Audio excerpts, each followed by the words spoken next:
To the joint briefing of the House Environment and Transportation Committee and the Senate Education, Energy, and Environment Committee. I think we're the first policy committees to get to use the new United Nations chambers here. The joint hearing room here.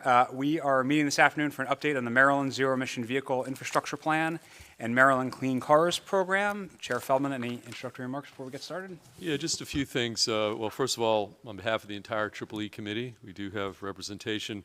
I just want to start by saying it's great to join my good friend Chair Corman and Vice Chair Boyce and the entire E&T committee to basically help break in this fancy new joint hearing room.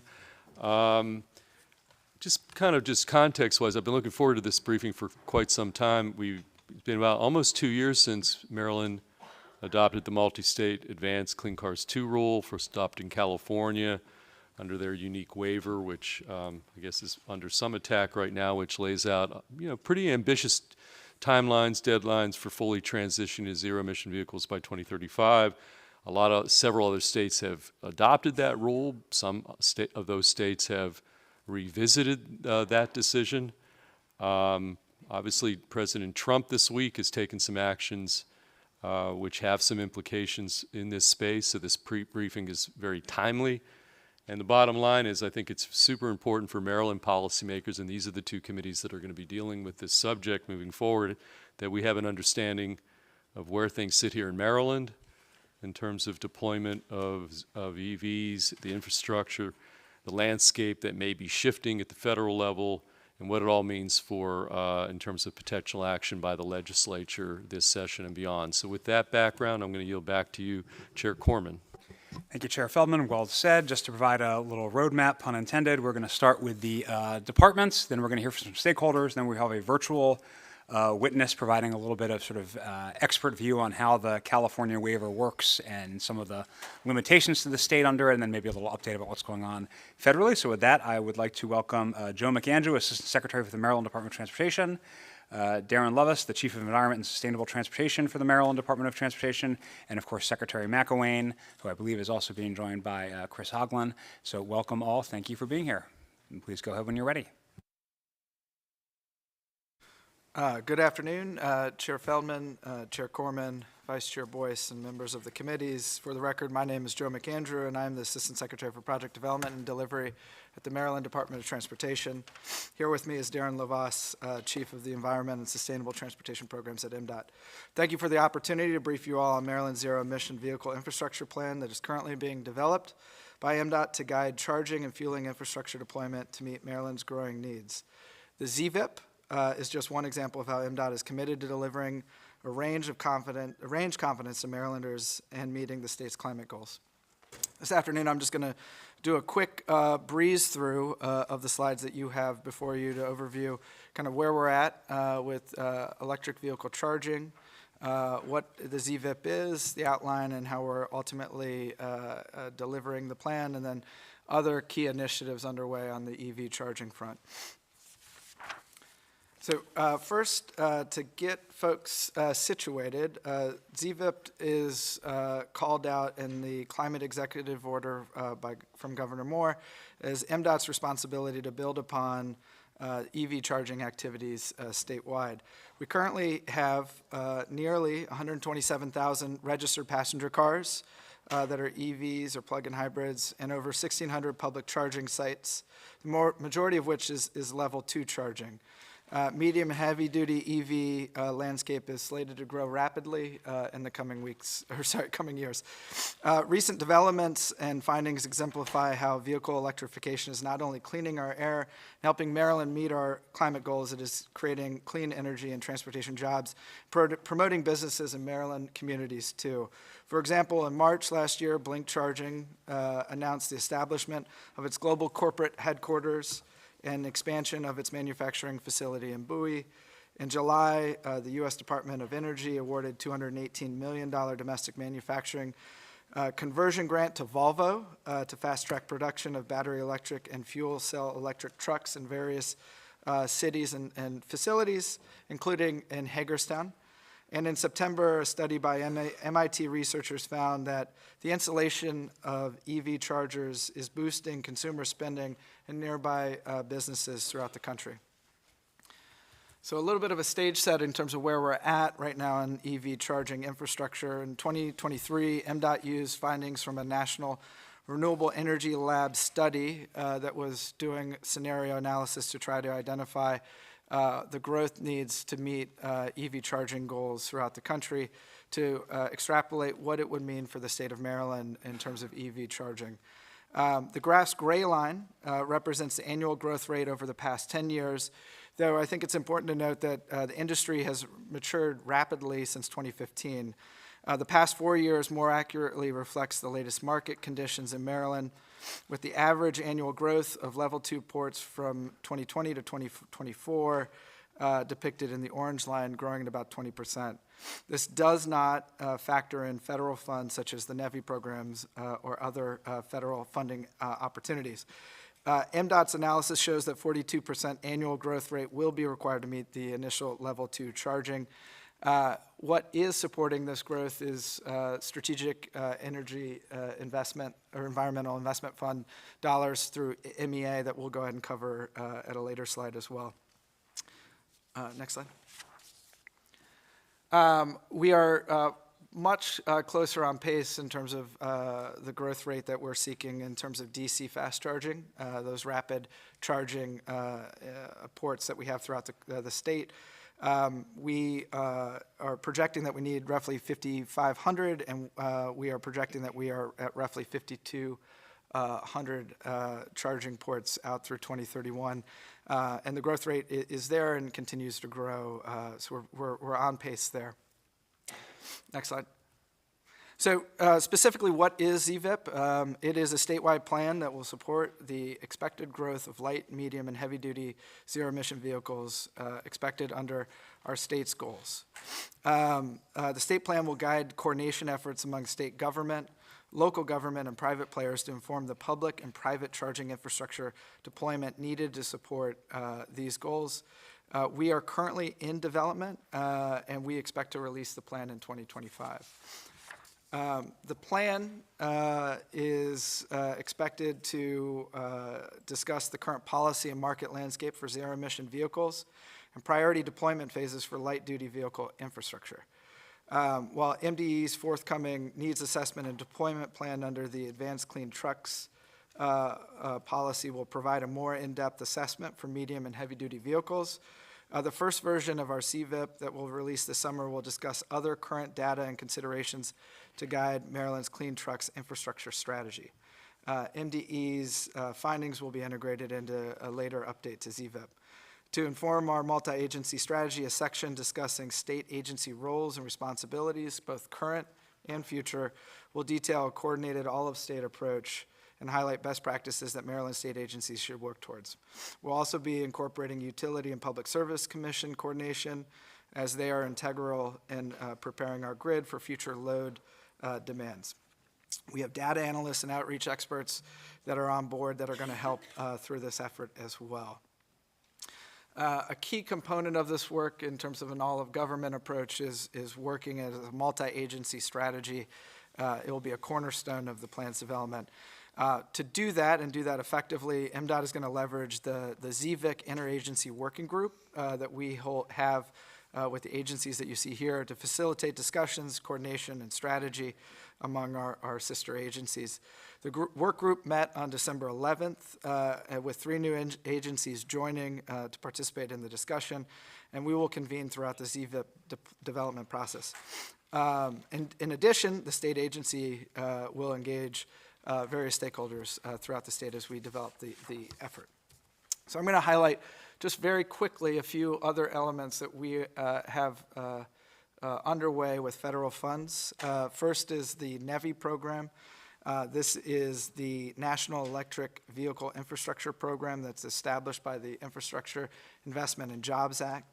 It allocates $63 million in federal formula funds to MDOT that we are using to deploy charging infrastructure, first along Maryland's 23 EV alternative corridors, fuel corridors that you can see in blue on the map here, and then in communities throughout the state.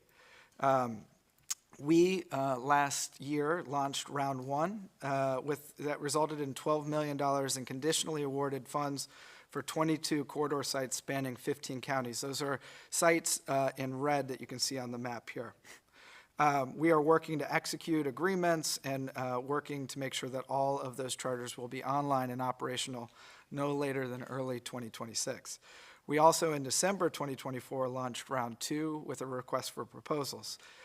We project that $30 million in Maryland's NEVI funds may be made available to finish building out the corridors. 29 sites are needed to meet the minimum threshold distribution that we need along those alternative fuel corridors. We expect that conditional awards will be provided in mid-2025, agreements done a few months thereafter, and then all of those sites will be online within 20 or 12 months. Next slide. After that, we hope at that juncture we will have the alternative fuel corridor fully built out, and then what remains of our NEVI formula funds, we can then expend in community charging throughout the state, including level 2 community chargings, to make the biggest impact in increasing charging equity for Marylanders. As you may recall from a previous slide, we need to grow the level 2 charging network, and this will be a huge opportunity for us. Conservatively, we estimate that $20 million in remaining funds from NEVI may be made available for community charging.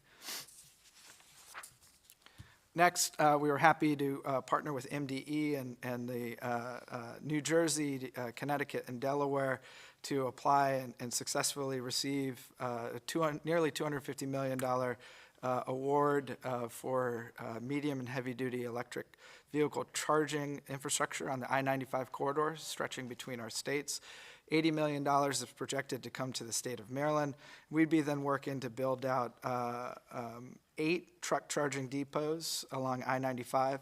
That estimates that we'll be reducing 459,000 tons of GHG reductions by 2030 and over 18 million tons in GHG reductions by 2050 across the coalition's region on the I-95 corridor.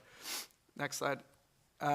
In December, we again partnered with states West Virginia, Pennsylvania, and New Jersey to successfully receive another medium and heavy-duty charging infrastructure grant from the Charging and Fueling Infrastructure Discretionary Grant Program from the FHWA.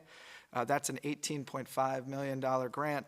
That's going to enable us to build out charging along the I-81 and I-78 corridors in our respective states.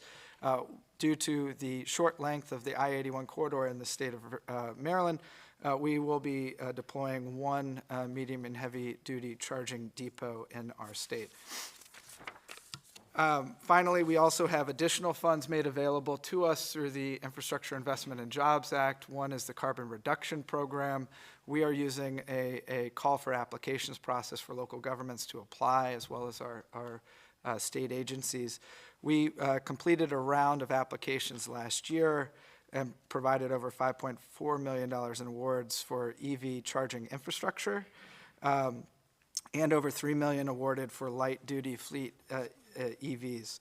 Awardees included Carroll County, Howard County Parks, Baltimore City, Montgomery County, Rockville, and the Maryland Port Administration. At this time, we are planning to open up a second call for applications, a second round later this month. Some more information on that front coming soon. And then last, a lot of the work that has been done on the EV charging infrastructure to date hasn't necessarily been fully deploying federal funds. In fact, we've been using MEA's C funds to deploy level 2 charging, which you can see here, level 2 and level 3 charging. Here you can see the amount of chargers that are being awarded funds on a year-by-year basis, both commercial and residential. And our colleague from MEA is here with us and has informed me that the amount of funds deployed for EV charging outstrips the demand on an annual basis. And additionally, under the governor's budget is proposing a significant investment for EV charging through this program this coming year. So with that, I'll go ahead and wrap up my presentation.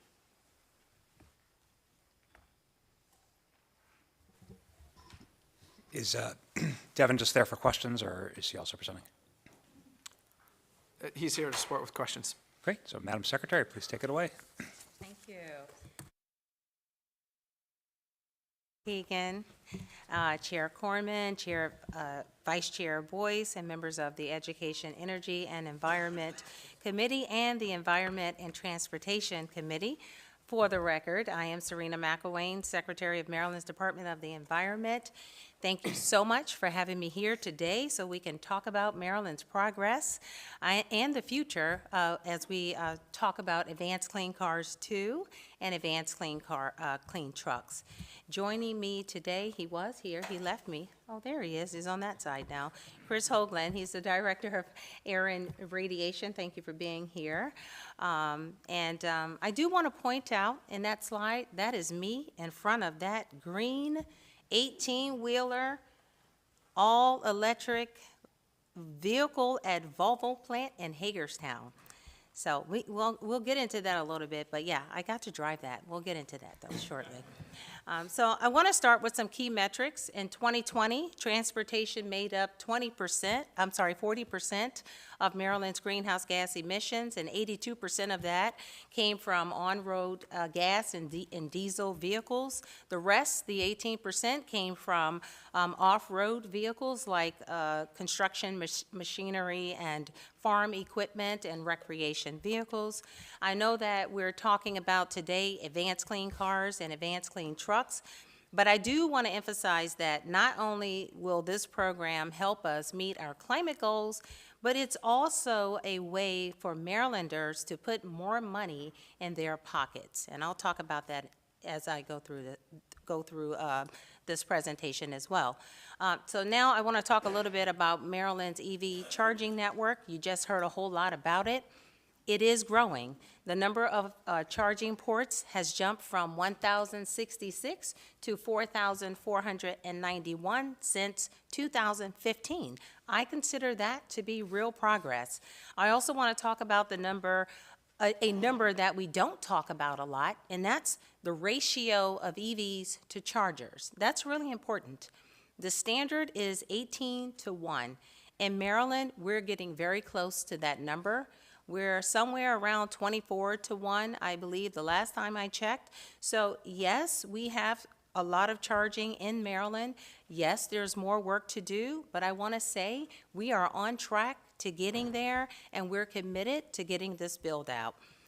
I know electrification has been a hot topic this session, and I know that there are concerns about can the grid handle all of the growth that we're looking at in terms of EV? That is a good question, and I really would like to address it now. EVs use less than 1% of Maryland's electricity. That's it.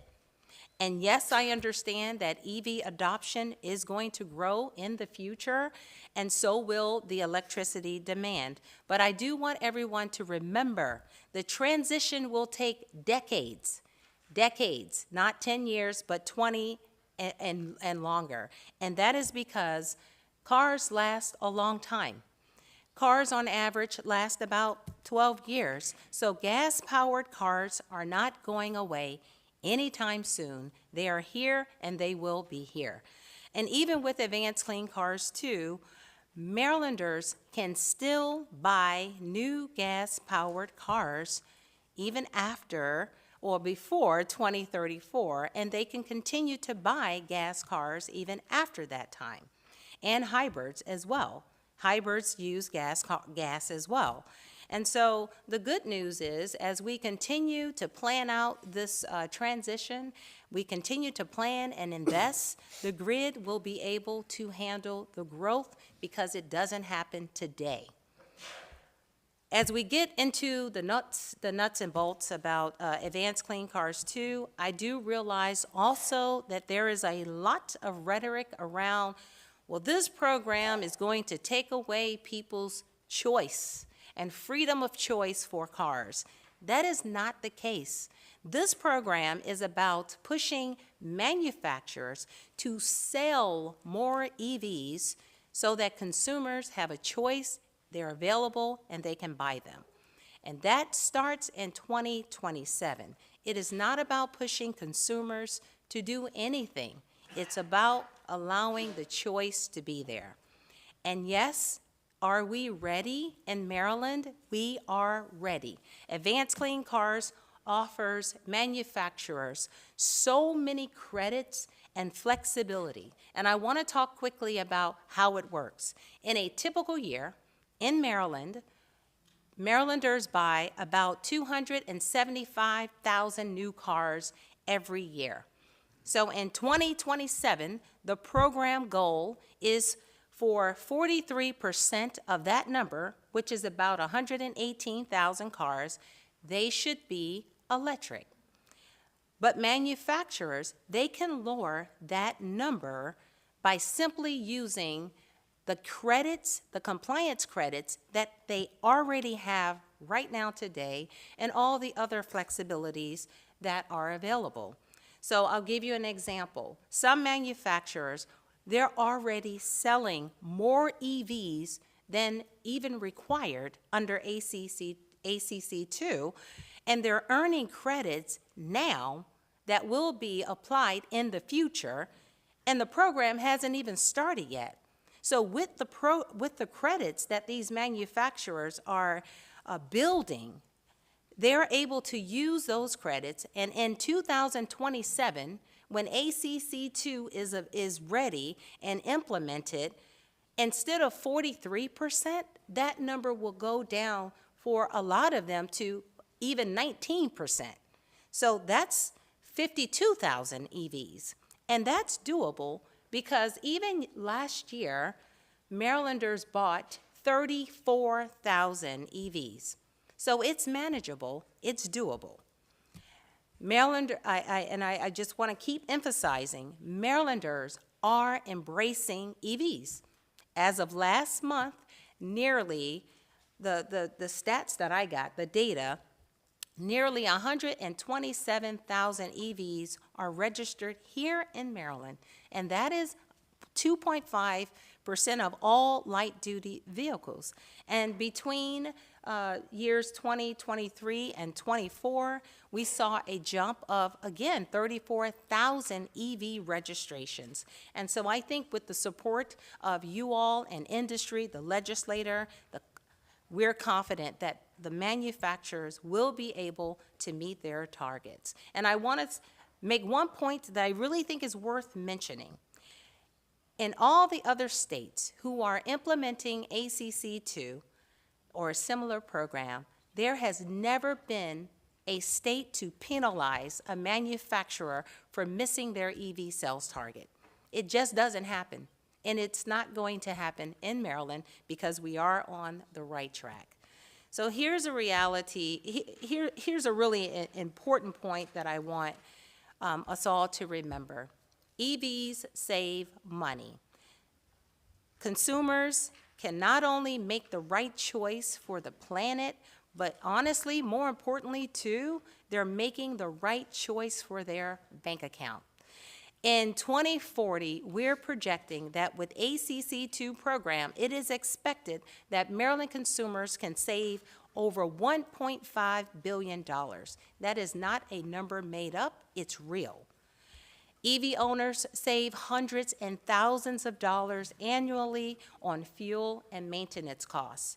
And when you speak with any EV owner, they will brag about the technology and the money that they're saving. And I do realize that EVs cost a little more up front, but that's where those incentives can make the difference. And that's where those costs are offset. So yes, and those costs, by the way, are coming down every day. I'll give one quick example with Tesla. Tesla used to say a Model 3 costs, it's so cheap, it's $39,000, you can walk out the door. However, when you go on its website and you're ready to click the button, a Tesla is more like $53,000. But today, you click it, the same exact one, it's more like $41,000. Those costs are going down.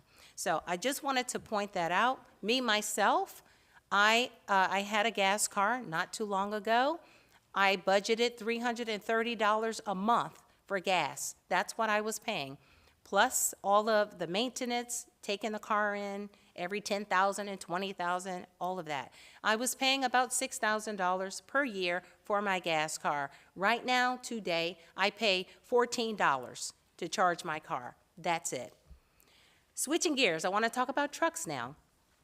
2024, as you heard, was a great year for clean trucks. The progress is great in Maryland. And MDOT, you've already talked about that, so I appreciate you really talking about the federal funding that we've gotten and what we're trying to do in terms of infrastructure deployment in Maryland, so I won't get into that. The Clean Truck Needs Assessment, as you all know, that was a part of law.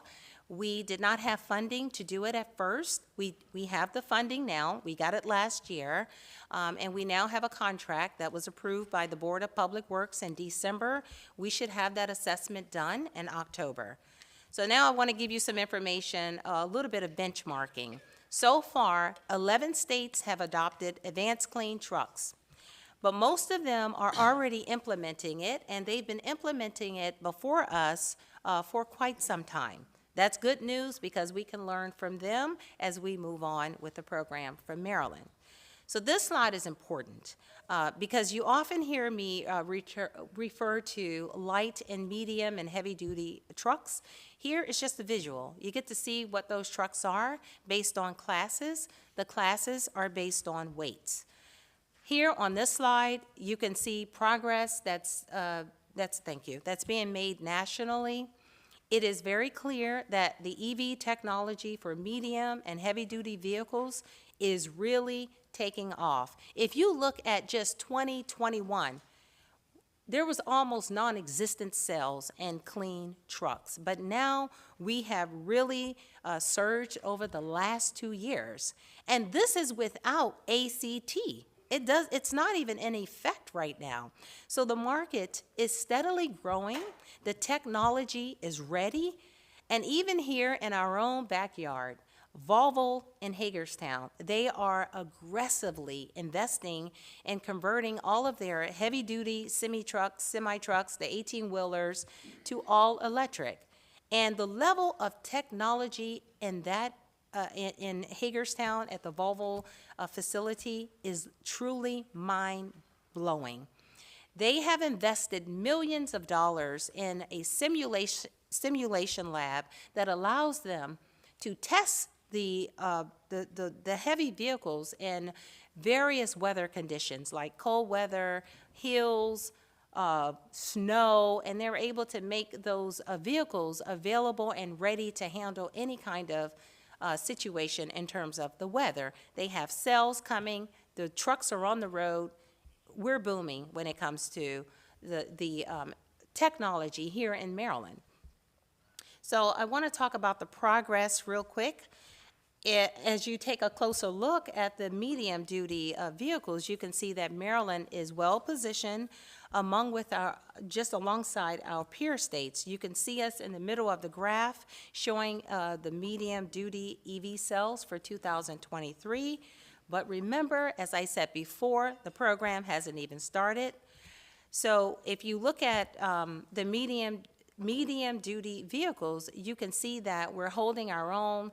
You can see states like California and Washington, they're ahead of us, but that's because they've been implementing this program for years. And in fact, the medium-duty EV cells are so brisk in Washington that Amazon's EV cells for their delivery trucks resulted in more cells than the entire industry needed to even comply with ACT in 2025. So again, we are moving ahead. Everyone is responding, industry is responding, and the communities and consumers are responding.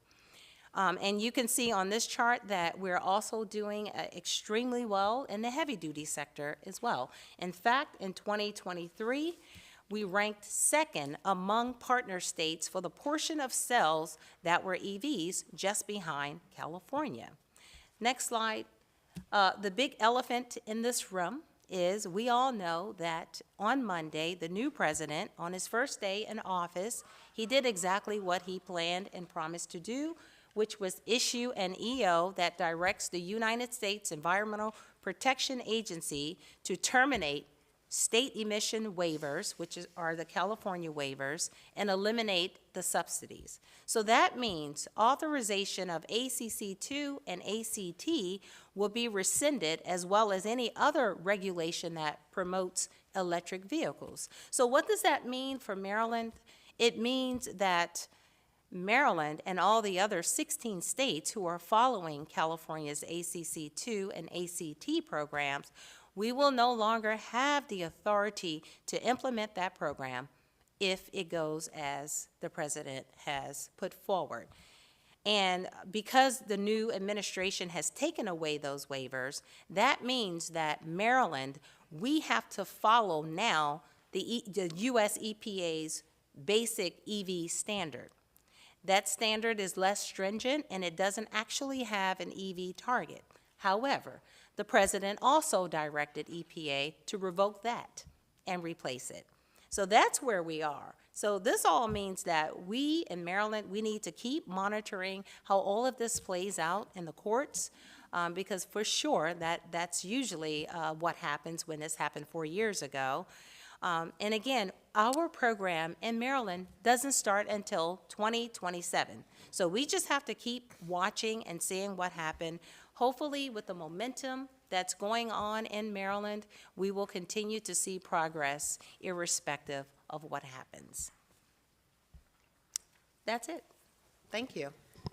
Thank you, Madam Secretary. Colleagues, just like normal, if you press your button, we'll be able to call on you. And I know Chair Feldman has a question. Yeah, I don't know, this is best for Assistant Secretary McAndrews or you, Secretary Mack. Obviously, the issue of range anxiety and infrastructure is an important part of the discussion.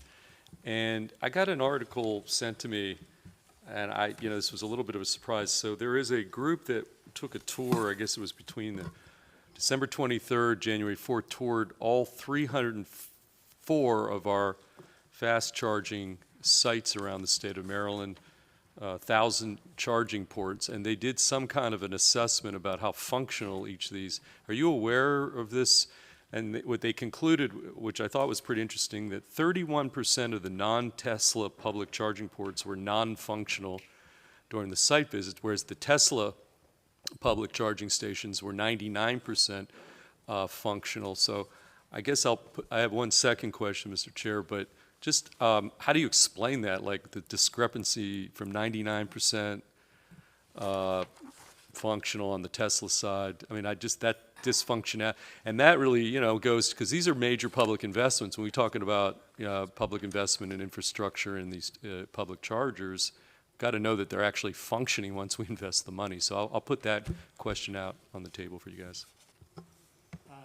Yes, thank you, Senator. So I'm aware of that study that was actually performed by a member of the ZVIC, the Zero Emissions Electric Vehicle Infrastructure Council, which is meeting contemporaneous with this meeting. They're having their quarterly meeting. I hope it's going well.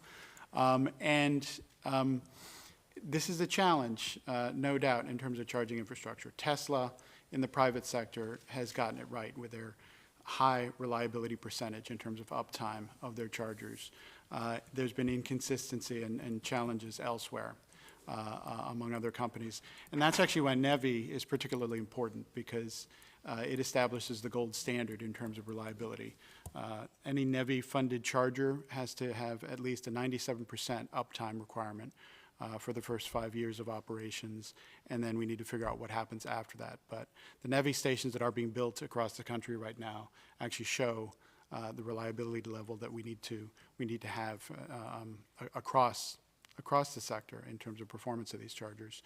And this is an area where we could probably use public policy, honestly, to make sure that we set the bar high for any chargers that get installed from here on out, so we don't have inconsistency and unreliability. When you say public policy, I mean, could you be more specific? What you're talking about, act of the legislature in terms of standards? What exactly what do you mean by that?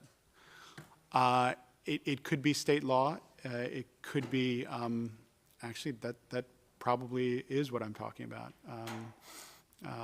Because at some point we need to set the bar in terms of performance and reliability of charging stations in Maryland to match the gold standard again set by NEVI, and that Tesla has also demonstrated is possible with their private chargers. Okay, just one other question, then I want, obviously, the membership to get involved with this. So the Maryland Clean Energy Center got, I think, a lot of federal money in terms of grants specifically for charging station. And so it's a little unclear to me how the coordination between you guys and Clean Energy Center, you could just maybe give me a little insight into how that's being coordinated between what the money, federal money they got and what you all have talked about this morning. Yeah, so we coordinate closely with the Maryland Clean Energy Center. They apply for funding from USDOT and have successfully applied for it. And my staff in the Secretary's office and our State Highway Administration coordinates with them in terms of potential siting and potential grant proposal contents before they're submitted. So we work closely with them, and we will continue to do so moving forward. Vice Chair Boyce. Thank you, Mr. Chair. Thank you guys so much for being here. I had a couple of questions, somewhat related to charging stations. So I'm going to go backwards. You said the ratio standard was 18 to 1, 18 chargers to one car. I'm sorry. Okay, I'm sorry. Thank you. And currently we're at 24 and 1. Okay. And so I believe Mr. McAndrew mentioned a 5,500 number goal. I didn't know whether or not that's ports or stations. It was, he talked about pace and growth rate, and you talked about 5,500. You mentioned 5,500. Can we just make sure their mics are on?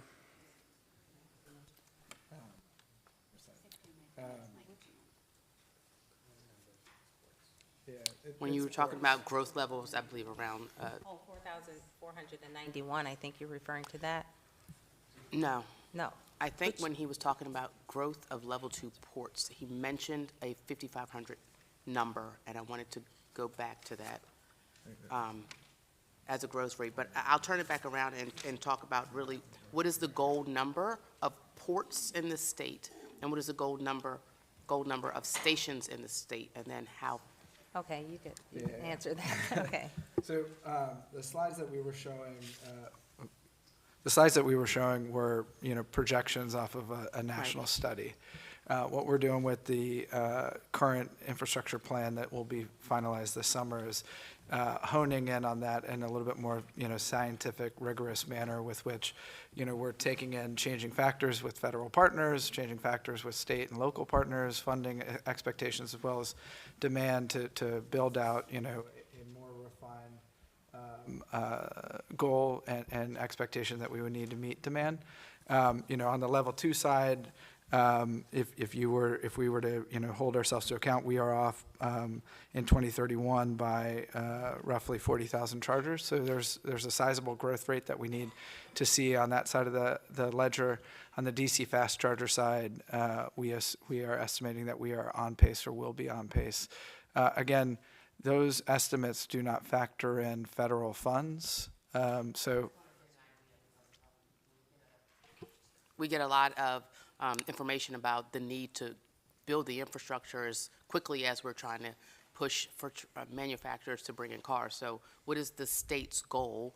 Is somebody benchmarking essentially the rate that we're growing the charging the ports and the stations and to the rate that we are asking cars to be then sold, especially when we talk about the 2027 number? Because to somewhat of the Secretary's point, yes, she loves her EV and people would like them, but people are also worried that the infrastructure is not going to kind of meet the demand as people are purchasing. And so that is a factor. So I'm just trying to get an idea as we're talking about the manufacturers starting to kind of have these cars available to be sold for option. What does that look like as you're also then putting in ports and stations?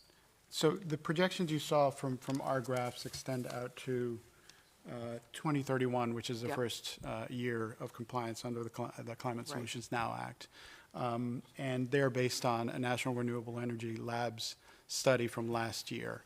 right? It was such a well-done study that we were able to figure out what that meant for Maryland and then extrapolate the need out to 2031. However, this is exactly why we're doing our zero-emission vehicle infrastructure plan, to refine that so we have target levels set for the number of stations that we need and the number of ports that we need for level 1, level 2, and DC fast charging across the state. So what we have right now is pretty good estimates based on this NREL study, but we're going to be working on refining those this year. Okay, thank you. Delegate Ruth. Thank you, Mr. Chair. Thank you, Madam Secretary and Assistant Secretary. So a couple of questions. In terms of the states that are further ahead than us on either the advanced clean cars or advanced clean trucks, do we have any data on whether there are dire consequences, like businesses fleeing the state because of it? Of any issues like that. Like I mentioned earlier, what I do know is there's been a lot of fear that manufacturers may not be able to meet the goal. That has not been the case, and no state who are actually participating in the program has ever been penalized. And the manufacturers in Maryland are gathering, I'll use that word, so many credits from just all the purchasing that's being done and all the selling of EVs in Maryland. They're well on their way to being able to comply without a problem. Yeah, thank you. One more question. So going to the executive order, if that is successful at canceling this waiver, does that mean that we as a state are not able to have this program at all? That is correct. So essentially, it would supersede our right as a state to advance our clean energy goals. It would supersede us being able to implement ACC2 or ACT. We can't. We would not be able to do that. Thank There you. would be no authority. Thank you, Madam Secretary. Delegate Allen. Just start talking, they'll catch up with you, Delegate Allen. All right. Thank you, Mr. Chair. Madam Secretary, gentlemen, thank you for being here today. Going back to the charging infrastructure, I was a part of the electric vehicle supply equipment work group last year, and we're working on a framework for consumer protections and standards for electric vehicles, including the 97% uptime we talked about, for especially for publicly available chargers.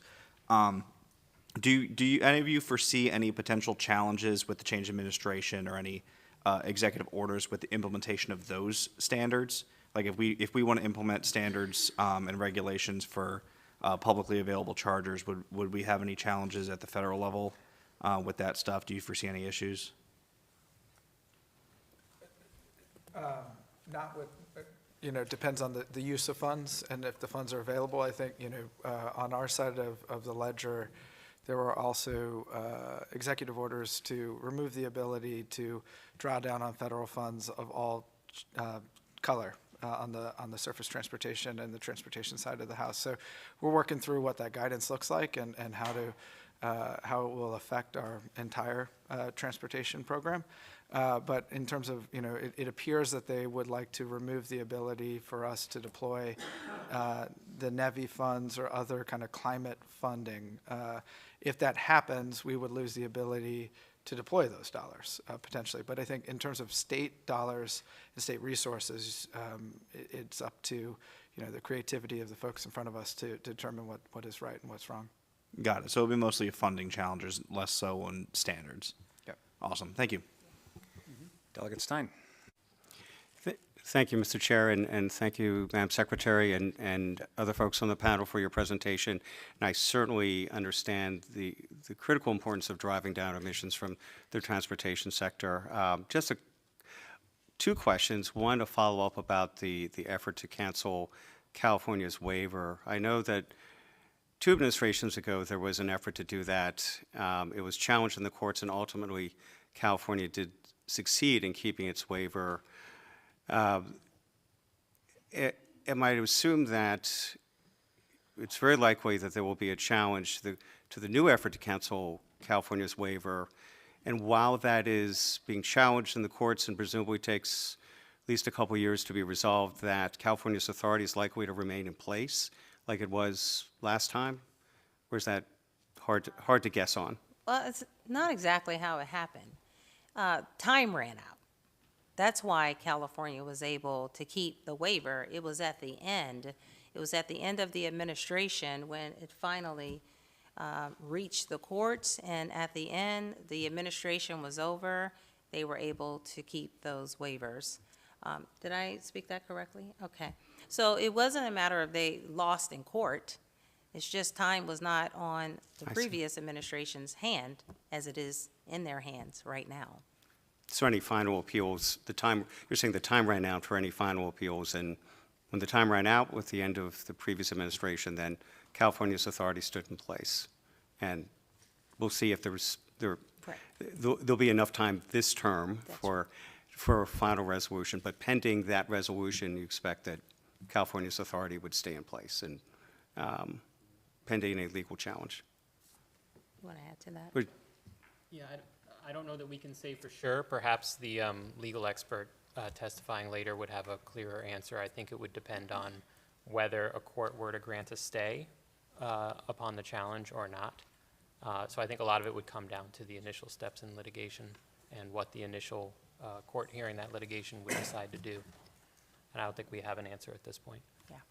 Okay, fair enough. My second question relates to the flexibility in the ACC2 goals based on credits. Right. And I know, Madam Secretary, you mentioned that the credits that manufacturers, to varying degrees have access to could reduce the 2027 goal to 19% of market share being EVs sold in Maryland that year. But I assume that there's some variability, there's some range as to what that number will be come 2027, depending on the manufacturer. So are Correct. manufacturers apprised in advance as to what their respective sales target goal is?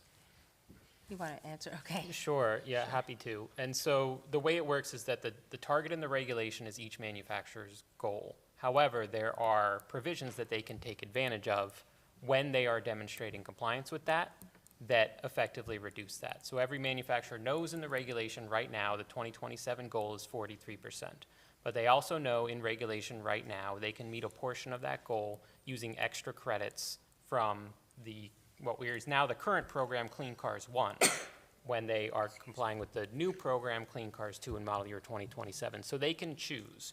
Do they want to try to sell 43%, or do they want to take advantage of the credits they have available to reduce that by a certain amount? And there are other flexibility provisions that can reduce that in other ways. For example, they can deploy vehicles into community car sharing programs, and there's a provision where they can reduce their obligation that way. So they can plan in advance because everyone knows what the rules are, everyone knows what the math is, and then they can determine how to comply as they come into it. And then we, of course, reconcile compliance afterwards in the year following. That's when the manufacturers provide whatever combination of credits and flexibility mechanisms they want to use to comply that year. Okay, and I'm sorry, Mr. Chair, just one quick follow-up. These credits are available, it looks like on the PowerPoint, they're available in diminishing amounts until 2032, 2031, is that right? That's correct. Okay. All right, thank you very much. Welcome. Let me just follow up on that briefly. I think one of the things we're going to hear, I can tell the future when the next panel gets up, is that may all be true of the manufacturing credits as it relates to the manufacturers, but that's not how the dealers are feeling it in terms of the cars that are actually coming to them. So do you want to preemptively respond to what I'm preemptively telling you they are going to say? I think, yeah, appreciate that. Thank you. And I don't think I said for the record before, Chris Hoagland, Director of the Air and Radiation Administration. The regulation is on the manufacturers, not the dealers. And so the regulation gives the manufacturers ample flexibility to comply. And so there's, in our mind, no reason why the manufacturers should have to resort to some of the things that the dealers are concerned about. because there is so much flexibility. Right now, and I'd refer interested members to the Joint Chairman's report that we provided earlier this month that has much more detail about how the credits work, what the credit balance is, how many credits there are banked in Maryland, and which manufacturers are holding them. Right now, the overcompliance with the current program, Clean Cars 1, is so significant that the manufacturers have accumulated enough early credits that they can maximize their early action flexibility through model year 2031. And that can ease in the program significantly. Manufacturers can also trade among themselves. If they individually don't want to meet those lower targets, they can purchase credits from another one. So the industry as a whole has to hit these targets. The targets themselves are very flexible that allow a slower ramp up. And then if a manufacturer misses a target in a year, I should also say they have 3 years to make up for that before there would be any sort of regulatory compliance conversations. So from our perspective, it's an extremely flexible program. We've been implementing the current program for more than 10 years in Maryland. The industry has taken advantage of the existing flexibilities in the existing program to great effect, and we anticipate that everyone is well prepared to implement the new program when it comes into effect in model year 2027 in Maryland. Delegate Naraki. Thank you, Mr. Chair. Madam Secretary, everyone, I appreciate you being here. It's probably to Madam Secretary or to MD is my guess, this question. So my question is, it's my understanding that the state already has an electric transit bus purchase mandate that was actually already slated to begin. Last year in the governor's budget, we rolled back the timeline to 2027 to start that mandate. It's in this year's budget. There's a proposed date to roll it back even further to 2032, so pushing it back a couple more years. My question is, if as a state, if we're having difficulty meeting timelines like that, those purchase mandates of electric buses in this case, heavy vehicles, if we're having those kind of difficulties as a state, how do we expect the industry to meet the advanced clean truck rules that have different timelines, 2027 implementation? So I'm just kind of curious your thoughts on that. Are we kind of doing something as a state that we're not expecting the industry to do as well? I'm going to turn that question over to you, but I will say this. The reason why that law was extended in terms of buying the buses is more about cost. It's very, very expensive to go from a diesel bus to an electric one. I mean, you can talk about the cost, but it's like $200,000 plus. And so the school systems simply do not have that kind of money. So that's a different issue. In my opinion, when we're talking about complying with ACT and complying with ACC2, they're totally different issues. But please. And the cost is a major driver, but I'd also say the market is a challenge. But it's a unique market, and I can't speak to the clean trucks, but I think the clean trucks market is a little bit more expansive and broad and growing. The bus market requires federal compliance on Buy America and other types of manufacturing requirements. And as of the last couple of months, there were only 2 manufacturers in the country that could meet those requirements. And therefore, as we as a state are trying to purchase a bunch of buses, WMATA down the road is trying to purchase a bunch of buses, as well as our peers throughout the country, demand far outstrips capacity. And so to make sure that we can meet the demand that we have for our riders, to make sure that they've got a bus that can pick them up reliably and get them to their destination, we've determined that the market isn't there today on the bus side. Cost is also a factor. We're going to go ahead and max out our infrastructure capacity with zero-emission buses with the next annual bus buy that's going to BPW shortly. After that, we're going to be looking at a couple $100 million of infrastructure enhancements to be able to charge the fleet. It is our expectation and want that we will continue to grow our zero-emission bus program as the market ramps up and as dollars become available. But as you know, our budget is somewhat constrained, and we are prioritizing safety, reliability, and system preservation, especially within MTA's budget, and trying to bring it back to a state of good repair. So that's a little bit of some of the larger elements within that. And I'd just say, the bus industry, because of the federal requirements of Buy America and other provisions, is kind of a unique sector within this space. And I might not correlate it directly over to the manufacturer side of light duty and medium and heavy duty, but that's where we're at right now on the zero emission bus front. I'll also say, we are delaying our implementation, as is WMATA, just down the street, and others throughout the country, in terms of our delivery of the zero emission bus transition strategy. And I could, add one more point. The state's transit bus requirements rapidly escalated to effectively 100% of purchases being electric. So even though they're being delayed, there are still significant shares that are electric. The advanced clean trucks sales requirements never get to 100%. They top out for the heavy vehicle classes at 40% in the 2030s. So even with the state's transit bus shares being pushed back due to budget challenges, there's still the clean trucks regulations phase in very slowly as well. So it may end up being the case that the state's transit bus purchase shares are still beyond what the clean trucks regulation would require for commercial vehicles anyways. Thank you, Mr. Chair. So a follow-up to that question. I have several large trucking companies inside of my district, and obviously I know we were talking about buses here, but I know that the cost is significantly different for heavy electric trucks than it is for the traditional diesel or carbon fleet. So I'm just again, you've all mentioned cost here. Do those market forces, are they somehow different for the private sector than they are, say, for the public sector with respect to buses? I mean, these companies have to make a budget too, right? They have to, pay their employees. They have to do all those sorts of things. And we all know that frankly, folks are hurting a little bit right now. The economy is okay. It's good, but it's not great at the moment. So how would you respond to that, those costs that those trucking companies are going to have to bear, those additional costs? Yeah, I think the market is changing and costs are coming down, and we expect that most heavy-duty vehicle classes, the total cost of ownership of an electric model will be less than a diesel model within a few years. So the upfront purchase price is still, of course, more, right? But then there are the savings from fueling and maintenance. And so the market is moving to the point where total cost of ownership should be lower within a few years. And then beyond that, hopefully costs can continue to come down so it becomes even more financially attractive for businesses to use this technology. And then, of course, on top of that, there are all the benefits to public health and air quality and climate change that the public enjoys from these investments. And that trend is, you can see that the prices are coming down. It is going to take a little while, but it is the trend. Okay, thank you.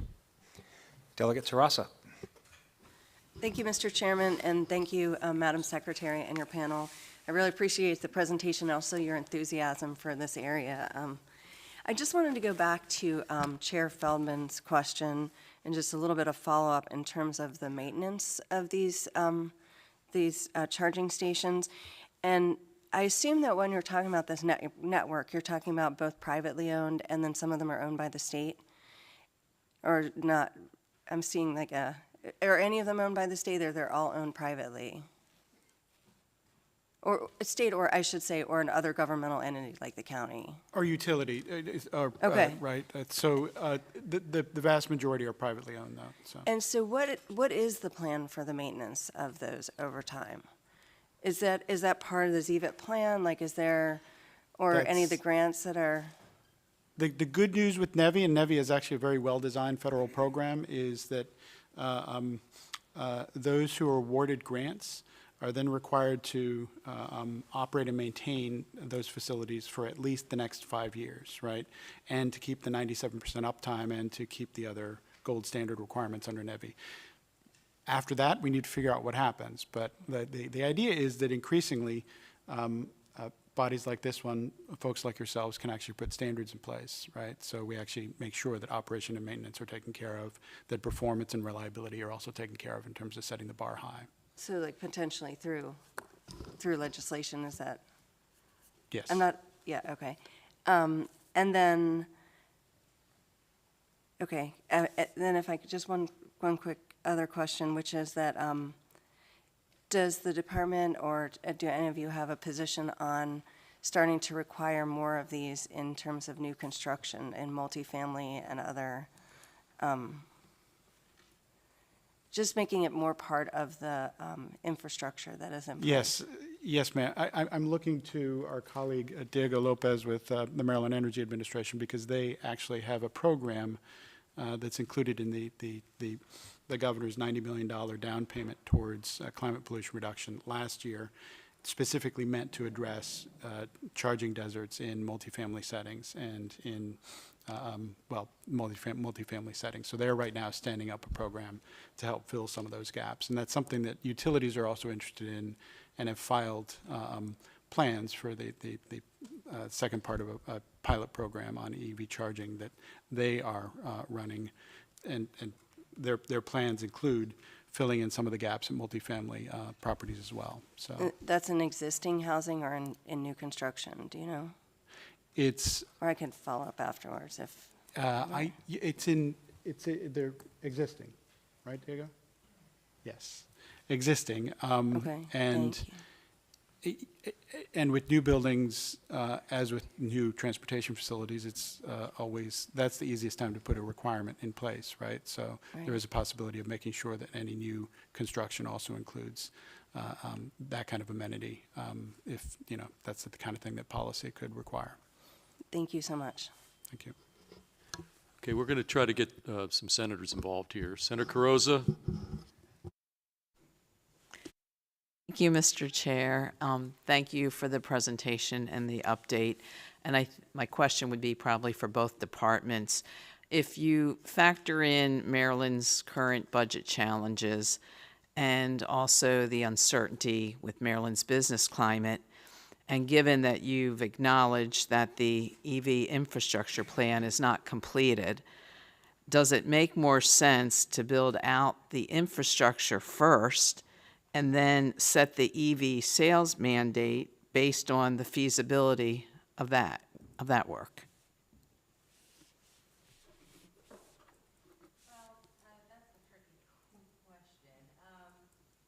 We're still building out the infrastructure as MDOT talked about.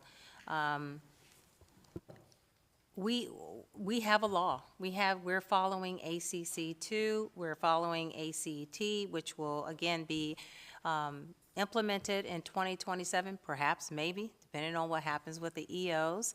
I don't think we should not continue with pushing forward in having EVs available for consumers and making sure that manufacturers are making those EVs available. It is important. Again, I talked about the ratio, 18-1. It's not like we're way far behind. Yes, we have more to go, but this is not the time, in my opinion, to turn backwards or stop. We have to just keep moving forward. Follow up, Mr. Chair. We're in a position, though, in other areas, and Governor Moore just announced, how we're taking another look at the blueprint mandates, and given the situation and the reality of Maryland's budget situation, making adjustments. Here we have you on record acknowledging, that the infrastructure plan is not complete. It just from a common sense standpoint, at least my constituents, they ask the question, do you do that infrastructure work first and then have those more maybe realistic EV sales mandates? So it's just, I think that these questions are important to raise now when you factor in the climate that we're in Maryland right now. Oh, you want it? Okay.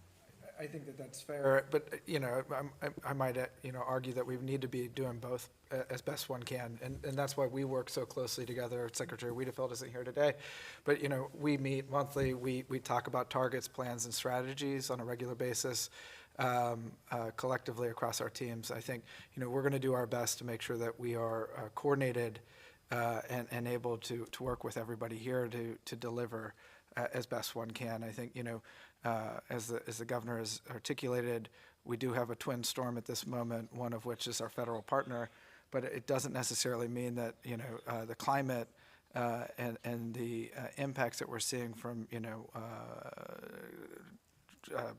weather-related impacts or others are just going to go away.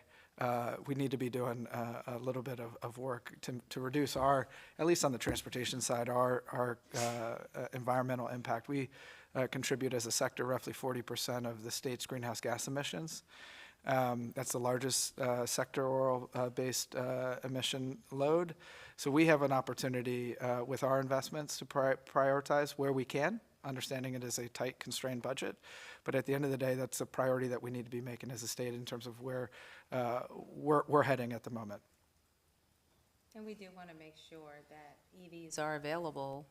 So with ACC2 and even ACT, manufacturers are making those vehicles available for Marylanders. And if you look at data, Maryland, they want EVs. So they should be available to purchase in Maryland. Delegate Jacobs. Thank you, Mr. Chairman. And I've got some of my questions have been asked, but I do have a couple others pertaining more to the shore. And I bring your attention, Mr. McAndrew, to slide 11 when you were talking about the NEVI program. And one of the problems we have on the shore is some of the dealers have made substantial investment, but sales are very difficult, and some sales are made and the people bring their vehicles back because of lack of charging stations. I mean, this map really kind of tells the story of what we're dealing with, and I think it's less than 2% of the shore are EV sales, if I'm not mistaken. I know there was a dealer at Cecil County late December, the very high red dot you have up there, right about there, and they had a whole line of EV Jeeps sitting there, and I said, how come you can't sell those Jeeps? He said, nobody wants them. He said, there's no charging stations, and so, I mean, it's nice to have these goals, but the reality is, we're not, the infrastructure's nowhere near where it should be. The shore, they're very concerned, the ones who have made the investment, the dealerships, in the, be able to work on these vehicles and followed the protocol, the governor programs. I don't know how they're going to get any kind of credits because the sales are so low. I mean, right now this whole program's up in the air, but you got a 43% target, and you say that they may, with credits, get down to 19%, but I don't know how you're going to get anywhere when there's less than 2%. And so it's like the chicken and the egg in this situation. I'm just wondering how this plays out on the shore. There's a big area there with no red dots on it. Yes, undoubtedly. Like we need to be working together to make sure that we're marrying up our efforts. In terms of what we're doing on the infrastructure side, we are going to be working with the ZVIP plan that I was articulated or presenting on before. And I'd love to, have the team meet with you and various stakeholders on the Eastern Shore to make sure that we are understanding the challenges fully that you are seeing on the ground, and making sure that that's incorporated in our planning exercise to ensure that we are ramping up investments and targeting dollars where we can, not just federal funds, but also in partnership with MEA and others to increase charging infrastructure. Can I just add one thing? I think the data that you're sharing with us and the challenges is really important for us, but the mandate is not per county, it's for the entire state. So some counties may not purchase EVs for that particular reason, but other counties may make up that number because it's not per county, it's per state. So that gives manufacturers, a whole large area and, to be able to make or meet those credits or meet the mandate. So those dealers on the shore won't have to comply with the 43% from their sales. You're talking about a combined state sale. Is that what you're saying? That is correct. So if they're selling 2%, they got to hope the rest of the state's doing like 60, something like that. Don't worry, Doug Jacobs, we're overbuying in Montgomery County. Delegate Healy. All right, I didn't now. say that. I didn't think you needed.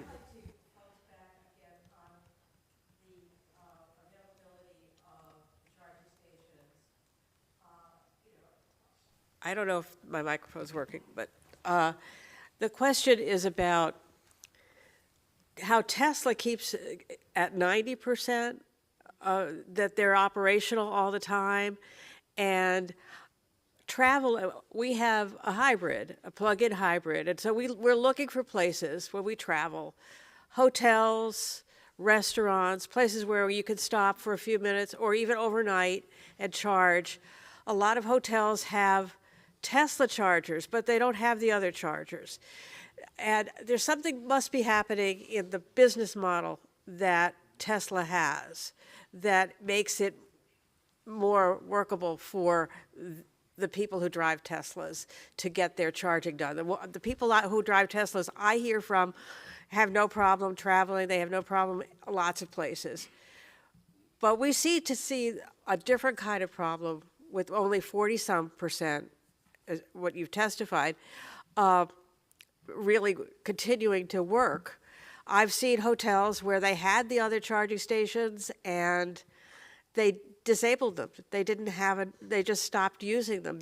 If you're in a capitalistic market and you want people to make money, perhaps tying the manufacturing to the infrastructure so that they provide some kind of operation. People don't want to buy something if they don't know they can use it. I mean, that's just human nature, and that's common sense. So how we get there, maybe there's something about interoperability where I know that when computers first came along, everybody had to have a different way to plug in, and they were different ways of, even going back in Baltimore history, when the railroads had different standards for the rails that they had, and they weren't interoperable.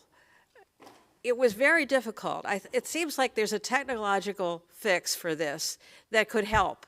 Is there anything that the state can do to encourage that kind of development so that anybody can plug into a Tesla charger so that their 90% benefits everybody and vice versa? Or is it so proprietary that we can't do that? I know you all really want to answer it.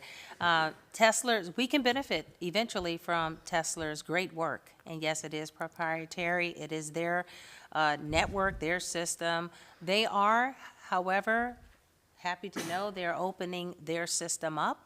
And they're doing more and more every year. I don't know the stats on that, but you may have that. But I do know that that successful system will be available for other EV cars that are not Teslas. And again, that's been worked out. In terms of the reliability of those Tesla chargers, which are really good, manufacturers who are creating chargers are looking and working with Tesla, trying to figure out what did you do, how did you do it, why are yours more reliable? So the industry, they're all working together. So that's not going unnoticed. But I know you want to speak to that. But is there a reason why, for example, another company like Toyota or Ford or somebody who's doing these things can't make their own charging stations and make them available throughout the country? Well, I can't answer that, but maybe. I know Ford has, they had a program they set up last year to offer home charging, right, along with vehicle purchases. They've now extended it into this year because it's wildly popular. As it turns out, consumers enjoy the convenience of being able to charge at home and to have a more rapid charger than just their regular. Well, I think people at home can usually charge overnight at their home, but when Right, they're but traveling, if but they these- need a quick charge or that kind of thing. But these are faster chargers that Ford is offering. So Ford is getting into this somewhat. But, honestly, what Tesla showed and they're recognized for this, is that they're a pioneer, they're an innovator. They showed that you can have increasing vehicle sales and you can have an increasing network of chargers for people to use. They got well ahead of other companies as well as states and the federal government in terms of showing what's possible in terms of building out a charging network as well as vehicles, ever-increasing vehicles out there. So now we have the opportunity to catch up, and the good news is, as Secretary McElwain said, that Tesla is opening up their chargers to use by other vehicles, and the market, the Society for Automotive Engineers actually is converging on the standard for ports and plugs that's going to match what Tesla offers, right? So Thank you so much. increasingly, That's we very won't- helpful. Yeah, increasingly we won't have to use adapters, basically, and there will be more of a standard port and plug arrangement across the marketplace. So that's the good news. Okay, we're going to go to Senator Augustine next. Thank you, Chair Feldman. Thank you for the presentation. It's good to see you all. There was a slide about grid and grid reliability. I would ask if you all could just kind of go a little bit further than what was there. You know, particularly we think about days like today where it's just so cold and we have extreme demand for energy. And there would also have that situation of be adding on to the pull on from an electricity standpoint. Has that been a part of this? Is it being considered demand load, and its impact on our grid reliability? Yes, to answer your question, yes. I know there have been studies that has, I think PSC did a study recently, last year, that looked into grid reliability. They looked at the demand of electricity from EVs and all the other things that are hitting the market. And that report stated that there is grid availability for the growth that we are planning for. But I know you want to speak a little bit more to that. Yeah, I'll mention that the needs assessment and deployment plan required under the Clean Trucks Act will look in more depth specifically for the medium heavy-duty sector about grid issues. So there will be more to come on that. And I think as a general matter, this is a slow-moving, right, additional source of demand for the grid because, as the Secretary mentioned, light-duty vehicles last a long time. Trucks last even longer. So as we begin to cycle out the old vehicles with new vehicles, it will take some time before those demands hit the grid, so we have time to measure, plan for, and manage it. And I'll say especially because at this point, it's only 1%, and I talked about that earlier. So it's not a great demand today, but it will be eventually. Just a little bit in keeping with that, that makes sense to me. But as you are, when planning for the EV map, does it incorporate, though, where we have energy and power generation just as far as just maximizing what we have? Is that being considered when you're doing the mapping of is that a part of the consideration for EV stations? What infrastructure is available there, right? So that's definitely, I think, part of any mapping exercise. And we'll be looking at that in more detail, needs assessment and deployment plan. But then, as Assistant Secretary McAndrew mentioned, we're part of multiple multi-state infrastructure planning exercises where we're looking more at specific locations, including what infrastructure is there, the electric infrastructure, the road infrastructure, the space, to identify the priority areas to install more charging infrastructure. And so the short answer is yes, it's a really important factor. Thank you. Delegate Stewart. Thank you, Mr. Chair. Thank you all for being here. I want to go back to the elephant in the room, as you guys described. And of course, this is one of the few rooms we have that can accommodate an elephant. So I guess that's fortunate. So on a much less lighter note, President Trump is going to eliminate the $7,500 federal EV tax credit that a number of Marylanders have benefited, hundreds if not thousands of Marylanders have been able to benefit from. Do you suspect that the cancellation of that program is going to damper the growth in EV registrations in the state?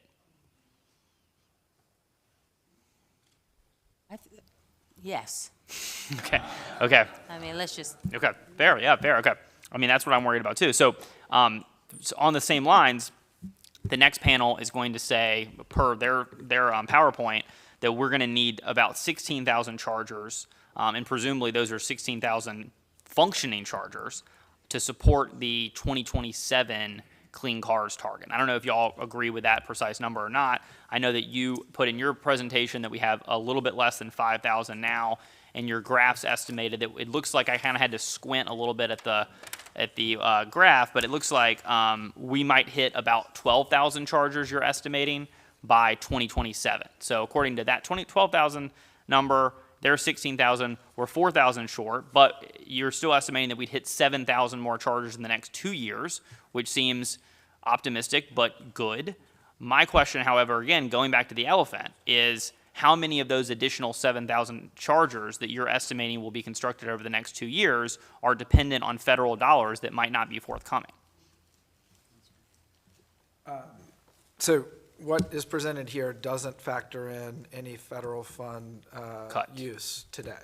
Oh, no and use, so, okay. You know, ultimately, and there's some legal questions that will, on our side of the ledger, that will need to play out in terms of their ability to reallocate and reapportion funds to other uses, other than what is in law and directed in formula to us. But what is here doesn't include any type of consideration of federal funds usage, whether it be the medium heavy-duty vehicle grants that I've discussed, NEVI formula funds, or any of our more discretionary pots of funds like carbon reduction programs. So I guess my natural final question here is, do you think it's feasible that we would be able to hit 16,000 chargers in 2 years without the use of federal funds? It's feasible. It's going to be, you know, if the federal funds go away, I expect it will be more challenged, but it's not insurmountable with, you know, large investments through other vehicles and other opportunities. Okay, thanks. And just to follow up on the EV incentives question, since it's on my list here, we have our own state EV incentive. It's $3,000, I believe. It expires in June 30th, 2027, so it's not the budget that they're currently working on, but the budget that will be worked on next session. Do you know if there's any plans by the Moore administration to seek an extension of that program? I don't mean an expansion, making it larger. I mean an extension of the existing program, because it ends in 2 fiscal years. Since it's beyond the current budget, I don't know that we have a specific answer to that yet. which program are you referring to? The state's EV incentive, $3,000 per qualifying vehicle. Oh. The program ends in a couple of summers, so. Yeah, I'm not sure what the plan is going forward. I can answer that for you later. Okay. I'm not sure. Thank you. Delegate Ciliberti? Thank you, Mr. Chairman. First of all, thank you for the introduction and the overview, quite informative. I'm not a mechanic, so I'll have to ask this question. One of you mentioned that moving from a diesel engine to replace a diesel engine with electric would be a $200,000 cost. Could you explain why it would be so expensive? My note said 200,000.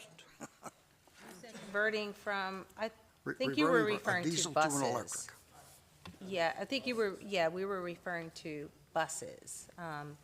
A diesel bus, converting that to an electric bus. The buses are extremely expensive. Not 2,000, more like No, 200,000. Yeah. Well, the And do you question is wanna why? talk Yeah. about that? So, and I imagine that there's some, you know, it's the maturity of the technology and the market penetration will drive down costs. On the zero-emission bus side, we're at the kind of early days of market penetration. Roughly, the cost from a clean diesel to a battery electric bus today is about 2x the cost of what a clean diesel would be. It doesn't factor in other infrastructure upgrades that would be needed to charge said bus, or other types of enhancements. Those costs are expected to come down again as market penetration comes online, and as well as the market grows. Again, there are only 2 bus providers that are federally compliant to use federal funds on, and therefore, that's where most of all of the U.S. Bus sector is going to purchase zero-emission buses. So demand outstrips supply. Okay, thank you. Okay, we're going to go to Senator Watson, and that is going to be the final question for this panel. Okay, Senator Watson. Thank you, Mr. Chair. Good to see you, Secretary. Good to see all of you.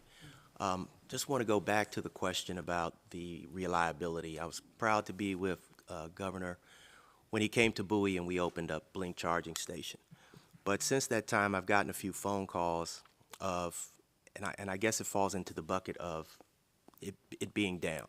So my understanding is that Tesla is all fully plug and play, where the car handles the communication and the billing, so there's nothing to set up. But the other ones require RFID cards and apps on the phone and those types of things, which may be up or down. It's kind of hit or miss. You mentioned that Tesla is going to be sharing some of their technology. Is there a consortium that we're bringing all of these folks together where we can somehow come up with a standard set of reliability matrix so that we know what these other folks who are not yet able to operate at Tesla standards need to do? Or can they share a network possibly? I just want to know how far have we gone down that, because we can put as many charging stations up if we want, but if they're not reliable, we're wasting time. Conversation for, years now, because again, everyone is talking about how wonderful Tesla's infrastructure and technology is. So yes, the conversations are happening. They have been for years. Tesla is slowly, maybe not so slowly anymore, they're finally at a place where they're looking at sharing that technology and definitely sharing the infrastructure, meaning the charging systems, the charging stations where any EV can plug into it. So yeah, there's a lot more to be researched in that area, and industry is a part of that. Thank you to this panel. We will call up the next panel, a stakeholder perspective, Josh Fisher with the Alliance for Automotive Innovation, Peter Kitzmiller from the Maryland Automobile Dealers Association, Louis Campium from the Maryland Motor Association, and Kevin Shen from the Union of Concerned Scientists. And just for our panelists, try to talk into the microphones pretty directly and loudly. Folks up here are having a little trouble hearing. And as soon as someone sits down, feel free to get started. And just a reminder, colleagues, we have one more panelist after this, so keep that in mind.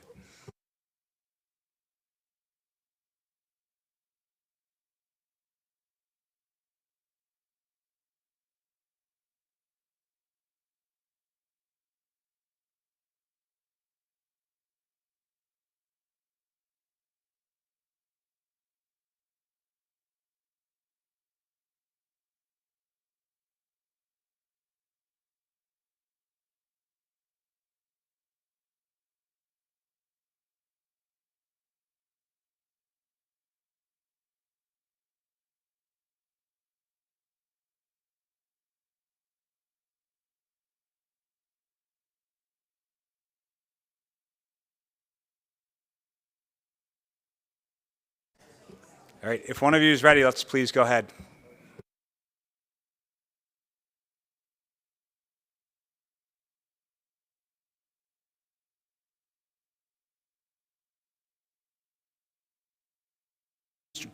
Chairman, members of the committee, my name is Peter Kitzmiller. I'm the president of the Maryland Automobile Dealers Association. We represent 300 franchised new car and truck dealers, heavy-duty truck dealers, and there are 22,000 employees across the state of Maryland. I guess I'm going first because I'm low-tech and don't have any slides. So it's Peter. I'll save. Oh, go ahead. You're saved by the bell. Okay, Sorry go about ahead. that, everybody. Chair Corman, Vice Chair Boyce, Chair Feldman, Vice Chair Kagan, members of the committees. My name is Josh Fisher. I'm with the Alliance for Automotive Innovation. We are the trade association representing the overwhelming majority of automobile manufacturers in the United States. We also represent EV battery producers, tech companies, and automotive suppliers. Probably easiest to think of it, all of our members use a franchise dealer network. So Tesla and Rivian, the EV-only direct sale companies, are not our members, but everybody else, all the names you know and love, are. So I appreciate the opportunity to be here today. There we go. All right. The auto industry is all in on electrification. We need electric vehicles to succeed. Our members have collectively invested $129 billion just to date in electrification efforts, and we're projected to spend about $1 trillion by the end of the decade. We need electric vehicles to succeed. We need consumers to buy them in very large numbers. The challenge is, and the question that needs to be answered in Maryland, are consumers buying them at a rate to sustain the sales requirements under ACC 2? And from our perspective, the answer is a clear no, and we'll go into why. All right, let's look at where sales are right now. Sales are steadily increasing, but not anywhere near the rate needed to meet these EV requirements. We did see a bump in Q3, as you can see in the top left square up there. I'd attribute this to access to federal incentives, and also manufacturers and dealers were really pushing product towards the end of the year. Although I think it's important to keep in mind that access to these federal incentives are going to become much more challenging moving forward. It's also important to note that the numbers above are just industry averages. The annual EV sales requirements apply to each automaker individually. And so when you look at the bottom boxes, when we back out Tesla, essentially, the rest of the industry, my members, they're averaging 7%, not 12%.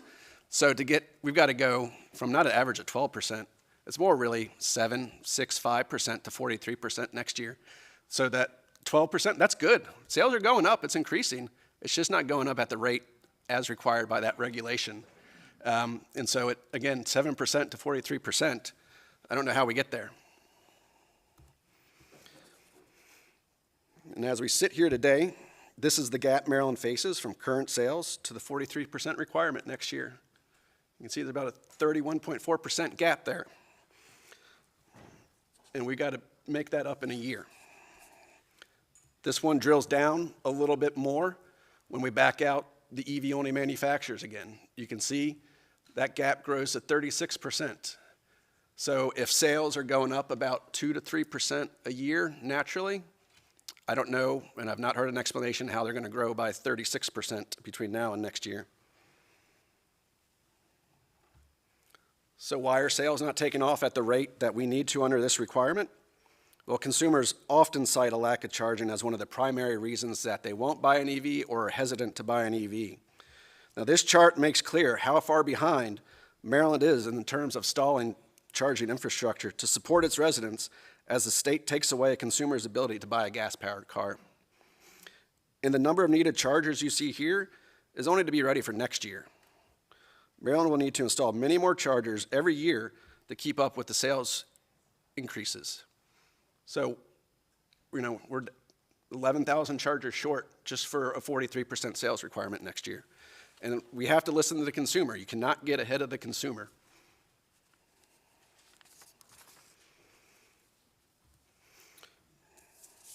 Okay. So we just saw that the sales figures don't add up. We're not going to be able to go from 7% to 43% real sales in a year. For automakers to meet the sales mandate, we have 3 options. We can increase EV sales, we can decrease the total number of vehicles we deliver to our Maryland dealers, or we can buy credits. I think it's easy to think of this as a ratio. The numerator is EV sales, so 43 next year. The denominator is total vehicle sales, let's say 100 to make that 43%. So our members could deliver more than the 43 EVs to their Maryland dealers, and that's what this regulation requires, us to deliver the vehicle to a dealer. What happens next, doesn't matter. We've met our requirement, but that doesn't mean anybody's actually purchased an electric vehicle.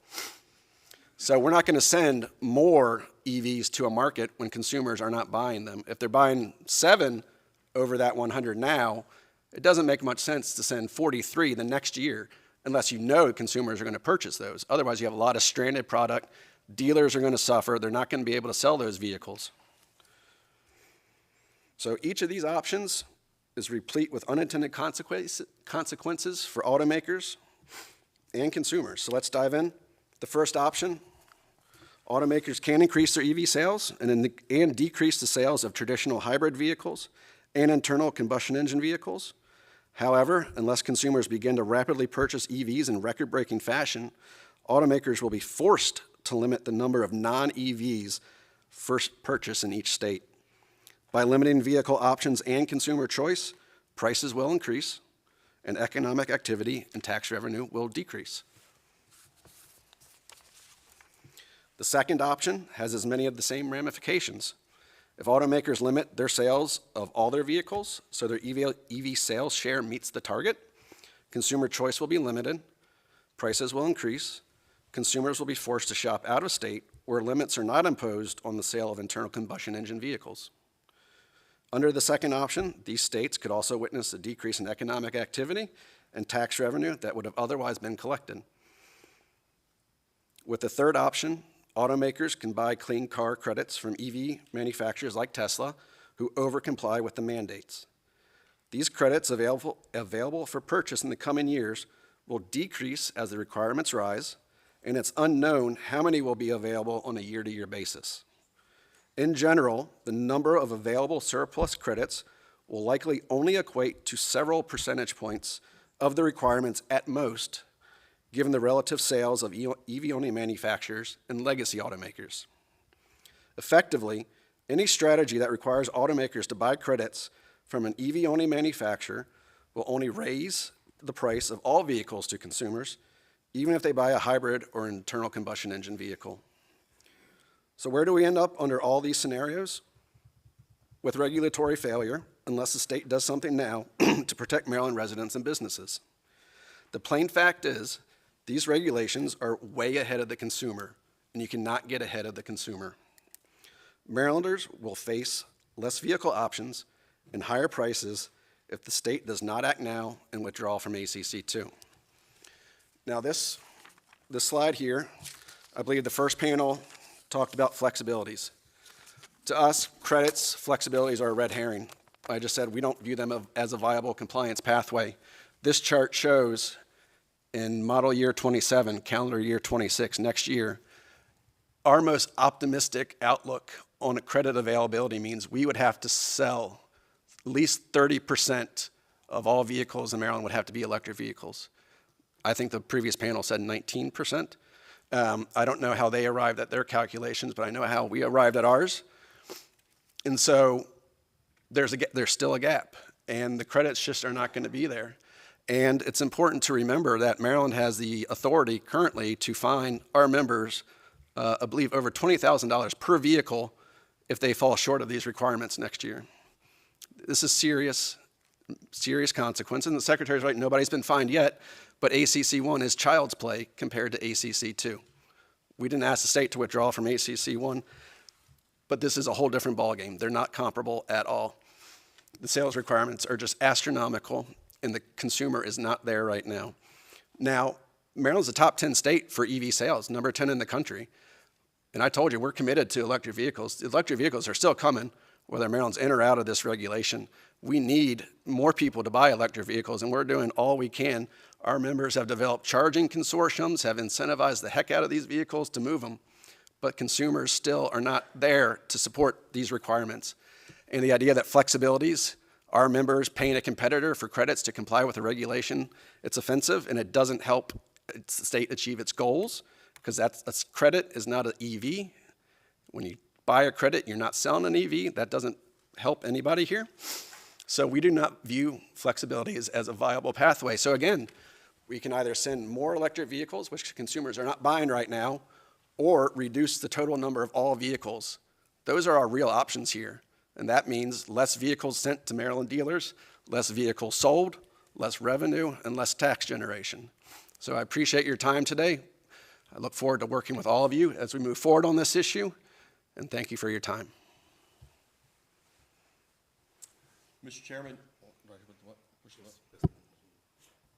thought across the street we weren't allowed to press the button, so I didn't want to touch it. So, Chairman, members of the committee, my name is Peter Kitzmiller. I'm the president of the Maryland Automobile Dealers Association. We represent 300 franchised new car and truck and heavy-duty truck dealers across the state of Maryland and their 22,000 employees. I want to start off by saying we are not here today to raise these concerns that we're going to raise because we don't want to sell EVs. I have represented automobile dealers my entire career. They don't care whether the car runs on gas, diesel, sand, water, or a battery. We just want to sell you a car or a truck. So, and again, I think you got to follow the money here.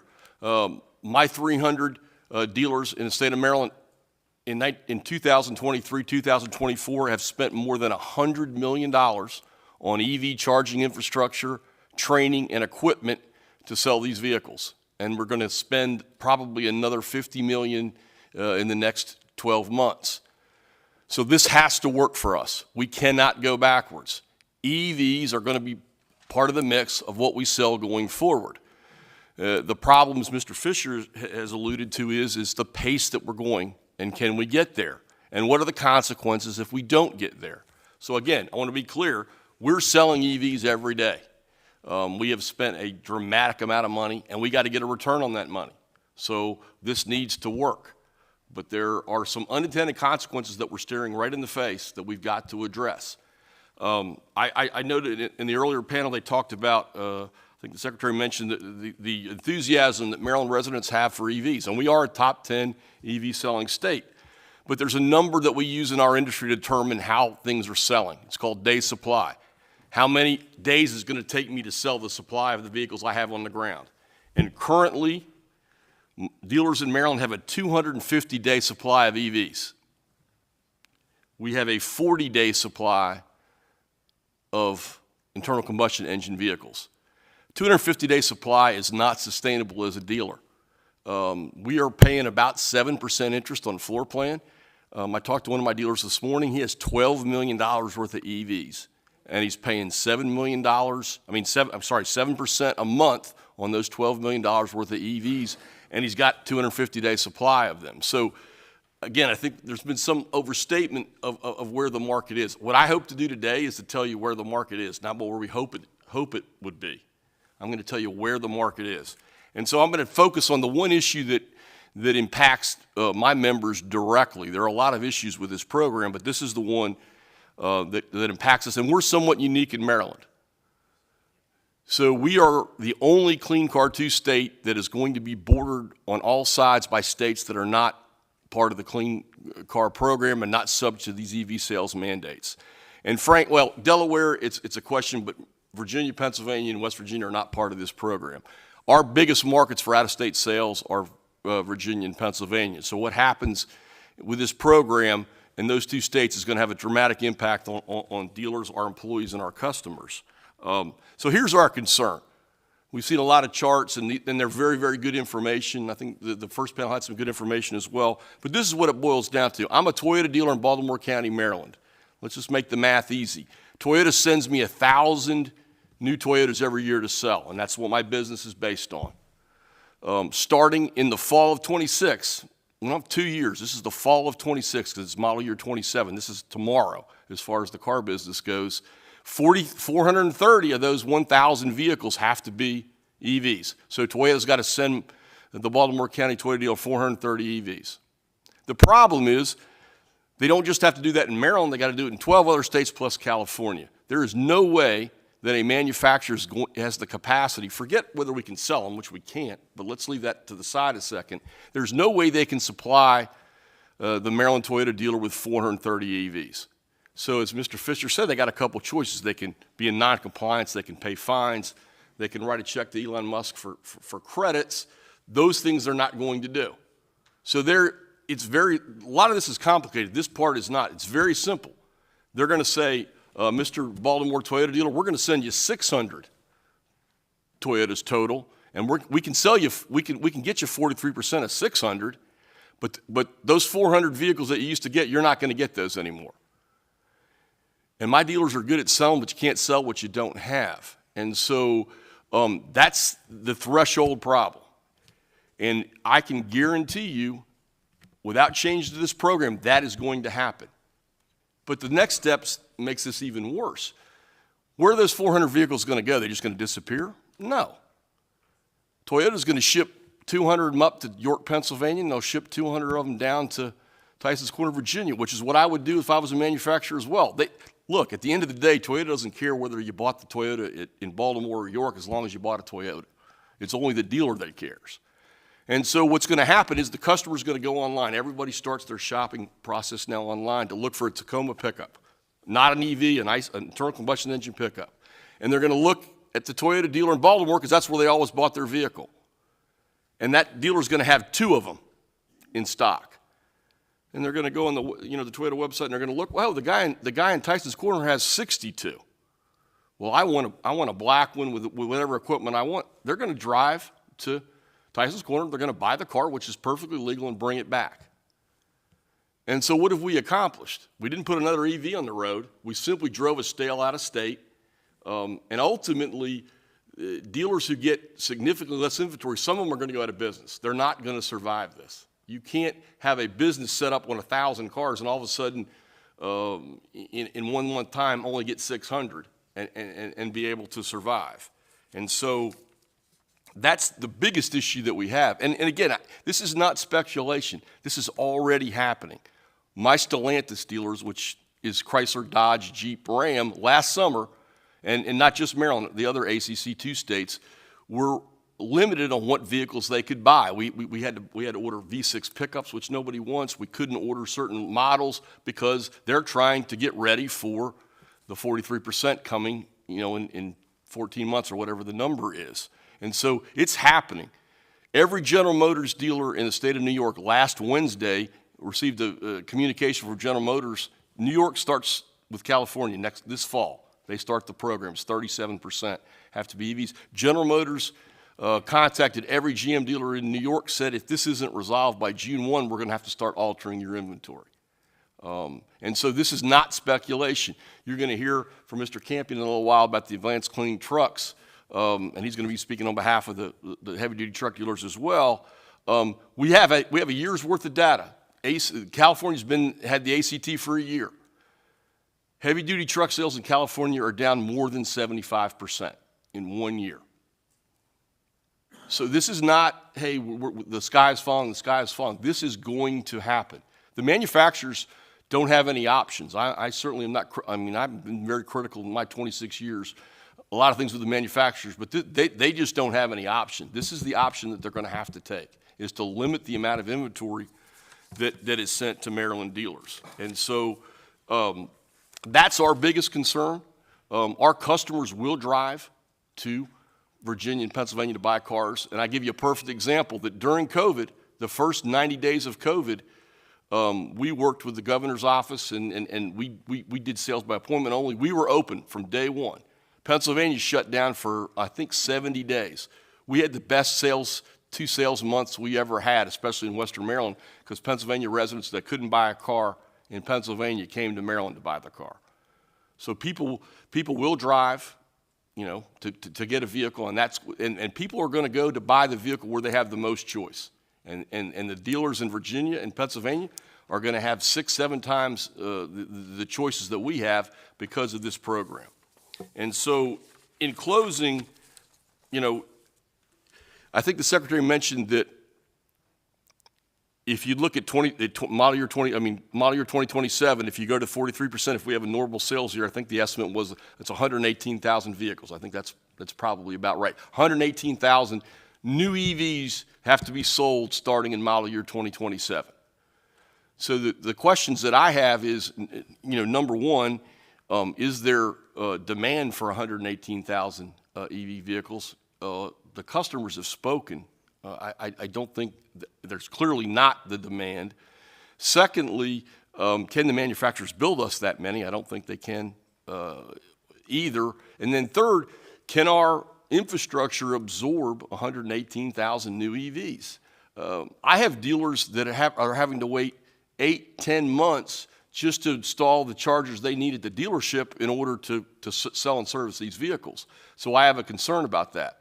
And then the last 2 points are 50% of our customer base in Maryland either lives in multifamily housing, condo, apartment, townhouse, or they rent. Those people right now don't have the ability to charge their vehicle at home. If I was a dealer, I wouldn't sell you an EV if you couldn't charge it at home. I'm a perfect example. I bought an EV a year ago. I got an EV for my company car a year ago. I figured if I was going to be talking about it, I should experience it. And I specifically did not put a charger in my house so I could see if I could survive and use the vehicle with the public charging system. I can tell you the vehicle's an A+. It's the best vehicle I've ever had. It's just a fantastic product. The products that the manufacturers are building are outstanding. The charging is about a D minus. Every day you go to charge the car in public, invariably you got to go to 1 or 2 chargers before you find one work. You have to download an app. Half the time you're in a garage where your cell phone doesn't work very well, and so it's very difficult to get to the app to work. For the average customer, I knew that going in. I've made it work, but the average customer's not going to put up with that. I get 4 or 5 calls a week from my dealers saying, hey, we sold somebody an EV. They are so unhappy with the charging experience, they want us to get them out of the car. And, that's not good for anybody. So, Great. Thank you. I think we got the point. And let's let, as you said, Mr. Campion talk about the trucks as well and get that experience. Thank you, Mr. Chairman. Again, for the record, Louis Campion, Maryland Motor Truck Association, representing over 900 trucking companies around the state and all of the major heavy-duty trucking dealerships as well. You guys know who we are. You know what the Advanced Clean Trucks rule is. The one thing I do want to highlight is that we actually supported the Advanced Clean Trucks rule 2 years ago with the needs assessment that is kicking off now because we are trying to create a pathway for the adoption of these vehicles that is successful. Right? We think the timelines are inherently unrealistic and that that's proving to be the case, but I just want to remind everybody that that is the position that we took. And this chart shows you the sales targets, and it's not important that you know the percentages. The real issue with this is that there are 3 different classes, right? And they range in size dramatically. They differ in terms of weight, size, type of truck, and what type of operation they're engaged in, and that determines the sales percentage mandates that the OEMs have to meet, right? Many of the charts that you see around percentages of sales, it is much more complex than what you are privy to because it doesn't break them out by each individual class and what the goals are in that class. And those are important things to understand. Even when we talk about heavy duty, there's a different class for straight trucks that are heavy duty versus tractors that are heavy duty, right? And they have different targets and different hurdles to overcome. And that's important for people to understand. So when you look at those class variations, overwhelmingly, when you look at ZEV sales in the trucking industry, it is in the class 2 to 3 market. Those are overwhelmingly not freight trucks. 75% of those sales nationally are your Tesla Cybertruck, your Rivian, your GMC Sierra, your Cadillac Escalade. Why? Those weren't really the intended vehicles. It's just that their weights have increased so much because of the batteries that these passenger vehicles are now part of the ACT. So when you're looking at sales data around zero-emission trucks, you really have to ask yourself, what is included in that? The other reason is because credits are not transferable among the classes.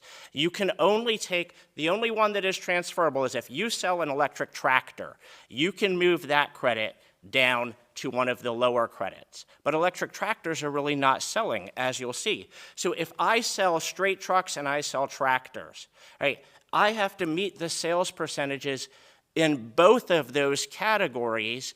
In any category where I fall short, I am at risk of being fined under the law.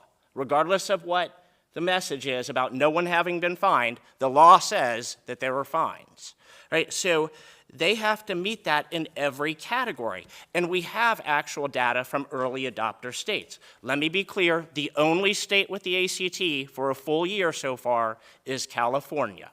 New York, New Jersey, Oregon, Washington, all of those kicked off in 2025, right? So they are just getting started. We know from sales data in California that truck sales from August 23 to August 24 dropped 79% in the Class 8 heavy-duty market. 79% year over year. We have seen uncertainties where we've seen announcements in Oregon. Daimler is the Freightliner brand. That is the #1 selling heavy-duty truck in the country. Daimler is located in Oregon, which is an ACT state. Daimler made an announcement about 3 weeks ago that they would not sell diesel trucks in Oregon any longer, and they notified all their dealers as such. About 10 days later, they rescinded that. Right? We've heard from MAC. MAC is publicly on record as saying we are regulating the trucks that we will sell from an ICE engine because there are not sufficient electric sales for us to meet the required percentages. So we have to essentially serve as gatekeepers. Dealers are not getting equipment, right? Our members are not having trucks that they can essentially buy in those states.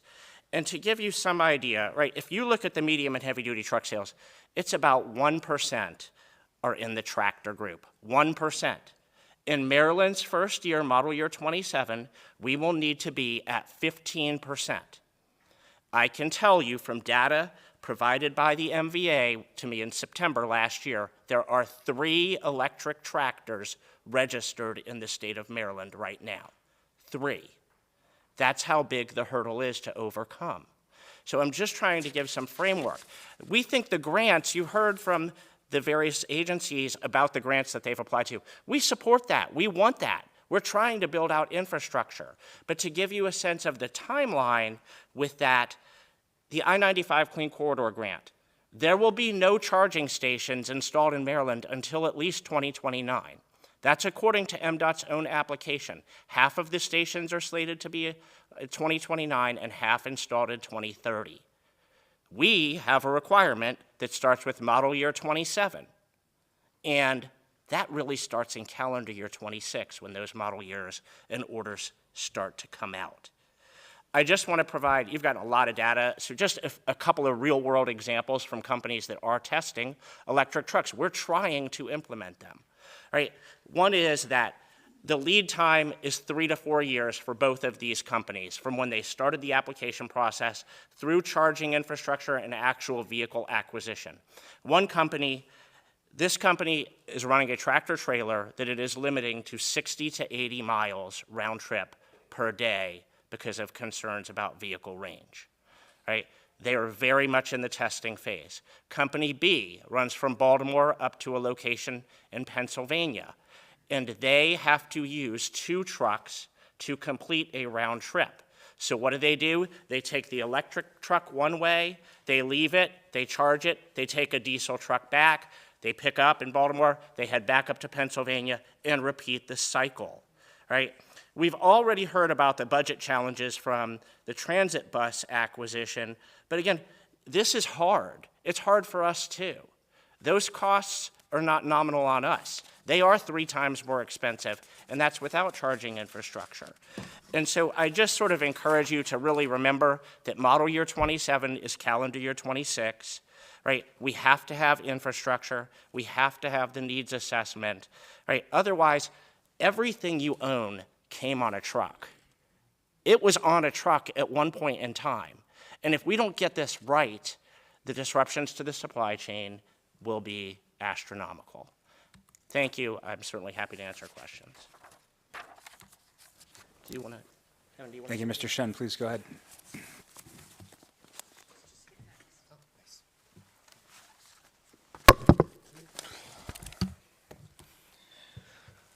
Alrighty. Hello, hello. All right. Thank you so much to you all.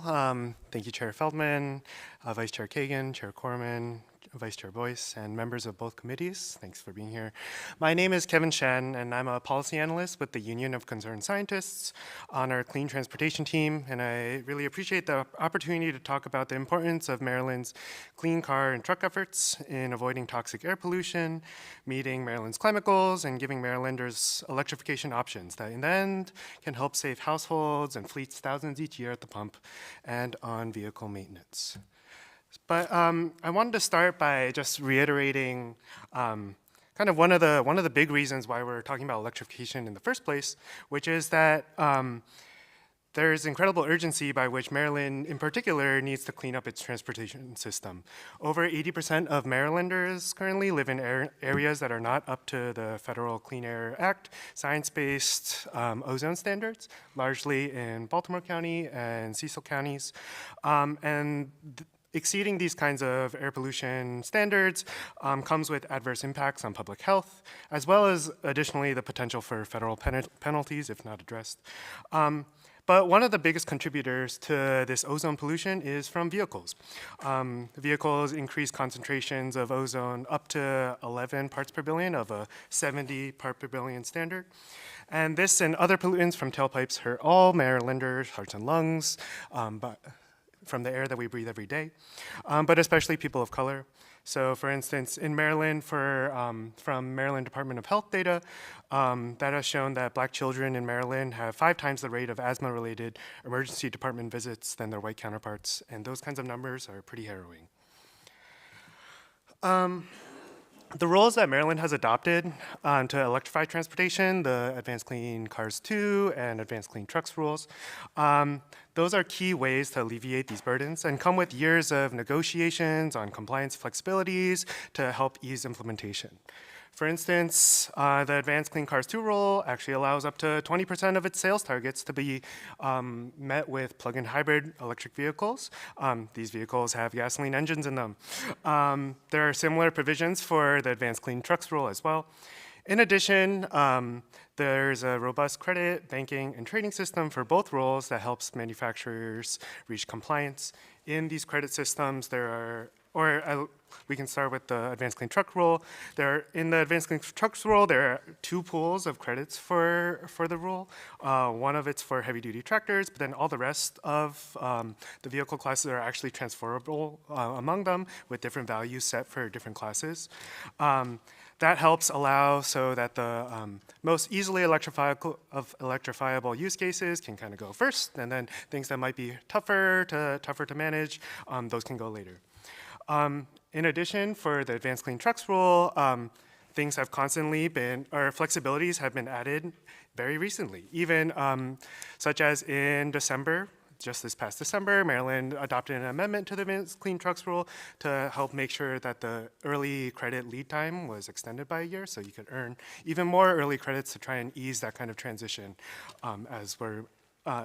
ease that transition to model year 2027.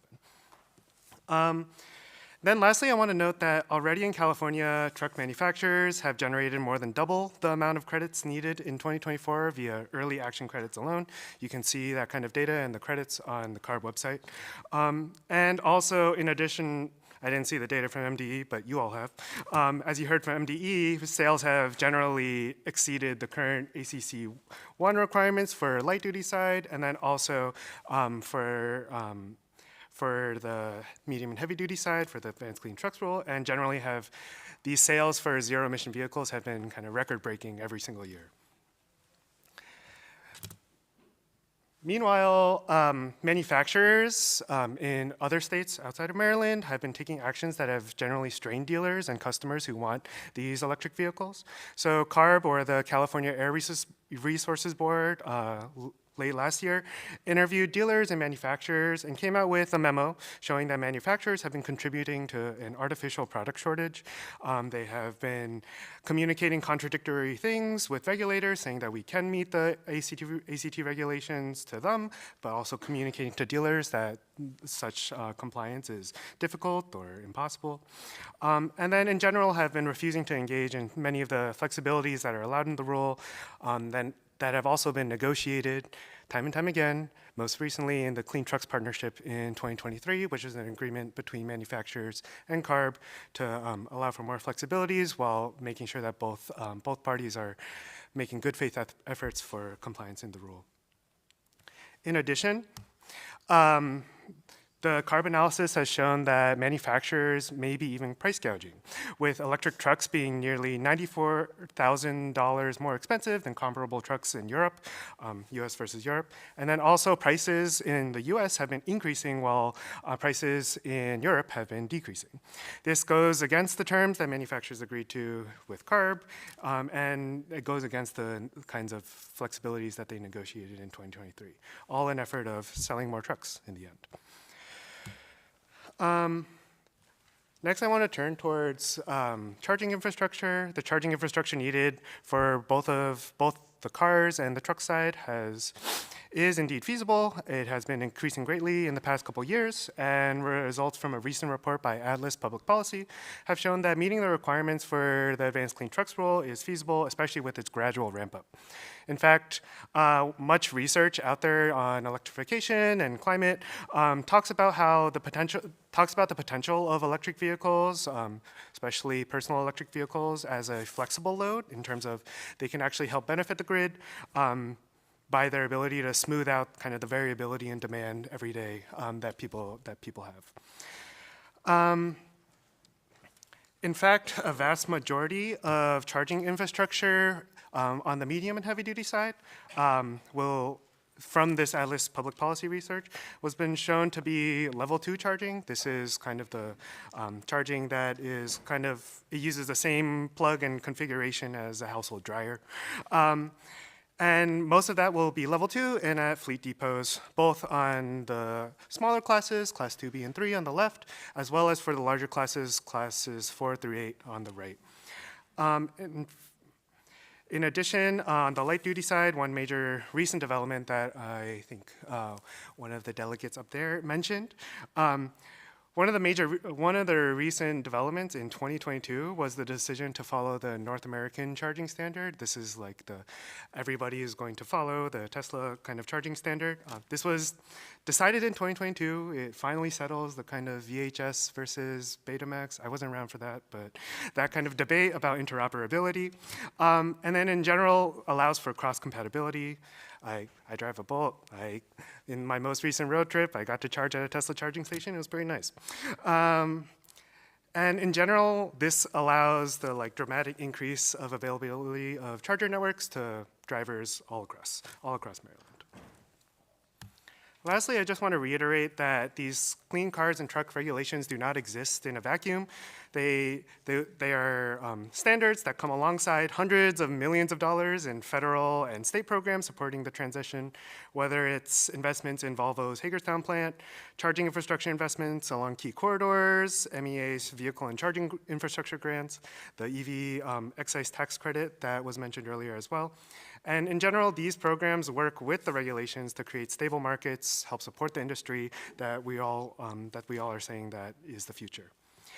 So thank you to both of the committees for your vital work in cleaning up the transportation system in Maryland and protecting environmental and public health. And we at UCS urge members of the committees to make sure to protect and uphold these important life-saving regulations. Thanks. Great. Thank you to this panel. As I see all my inquisitive colleagues light up, just a reminder, we have another presenter after this, so please direct your question to a single panelist to respond to. We do not need multiple responses per question, and we'll start with Delegate Otto. Push that again. There we go. Thank you, Mr. Chairman. My question is for Mr. Kitzmiller. You're representing the dealers. Yes. I have a single family dealership with one location in Somerset County, Tawes Brothers, Buick GMC. Know them very well. We just buried Mr. Bobby Tawes 2 years ago at 100 years old. Does this mandates have a more severe problem to them in this inventory management than for them to survive as a single dealership? I think certainly, and I heard one of the other delegates from the Eastern Shore talk about the fact that the charging on the Eastern Shore is significantly less than even the rest of the state, which is also not adequate. So, yeah, I would say a dealer on the Eastern Shore, a single point General Motors dealer, this is going to impact a little bit more because even though we talked about it's not a county by county thing, that doesn't make any difference. General Motors is going to look at the state of Maryland and say, I got to do 43% EVs. And so I'm going to have to reduce inventory in proportion to what I need to do to get to the 43%. So a single point Buick GMC dealer is going to be impacted. Now they have an EV. Well, GMC has 3 EVs, but yes, they would be more impacted, I think, than if I'm a dealer that has 10, 12 stores, or on mile one I have 30 stores. I can spread it out a little bit over my entire operation. If I'm a single point Ford dealer, single point Toyota dealer, whatever, it's going to have more impact. Yes. Thank you for the answer, and that is the only dealership we have in Somerset County, so thank you. Delegate Stein. Thank you, Mr. Chair. Question for Peter. Could you comment on the trend in EV sales in Maryland in the past few years? I know they had been going up, but recently they flattened. Could you talk about that? So, yes, they have been going. So we finished, and I will provide this to the committee. We started about a year ago. We do a monthly battery electric vehicle sales report specifically for Maryland, broken down by county. We've shared it with Chairman Corman. I just got the one for the fourth quarter of last year. We ended up in Maryland with battery electric vehicles about 10.7%, which was up, I think, 0.5%. The year before, we were probably up 3%. So we have been trending in the right direction. If you dig into those numbers, the 10%, what I would call the legacy manufacturers, Mr. Fisher's members, almost all of those manufacturers were up 5 to 10% year over year. Tesla was down probably 15 because there's competition in the market. Tesla still makes up a dramatically large percentage of the EV sales in Maryland. But the trend has been that we were up this year. The previous panel talked about cost. Well, yes, cost. EVs cost more. The sticker price of an EV is significantly more than the sticker price of a comparable ICE vehicle. But for this last year, you can lease an EV in the state of Maryland cheaper than you can lease a gasoline car. I know an Acura ZDX, which is their battery electric vehicle, you can lease it for $379 a month. You can't lease a Honda Civic for $379 a month. The sticker price on that ZDX for $379 a month is $68,000. The manufacturers, the dealers have put in on leases because, and again, 90% of these vehicles that we're selling are leased because you don't have to worry about where the battery came from, so you get the $7,500 federal credit. If you lease it, you get it. And so you're getting up to $20,000 worth of incentives when you lease a vehicle. That's the way our market works. We've got stuff that won't move. We've got to sell it. And so I think it's been a little bit of fool's gold. We have kind of increased a little bit, but we flattened out. I think when the $7,500 federal tax credit goes away, I talked to one of my dealers this morning, that adds about $202 a month to your lease payments. That's going to have a dramatic impact on sales. The last point is we now have 70 separate EV models to sell in Maryland, which is good, which I think has also contributed to it going up a little bit. But we have flattened out. I would be very surprised if we could stay at 10%. If, in fact, the $7,500 credit goes away. Now, maybe it won't, but if it does, I think it's pretty obvious that sales are going to probably go down. Okay, thank you. Delegate Stewart. Thank you, Mr. Chair. Thank you all for coming. I appreciated the presentation. Mr. Fisher, great presentation, I thought. Parts of it were very persuasive.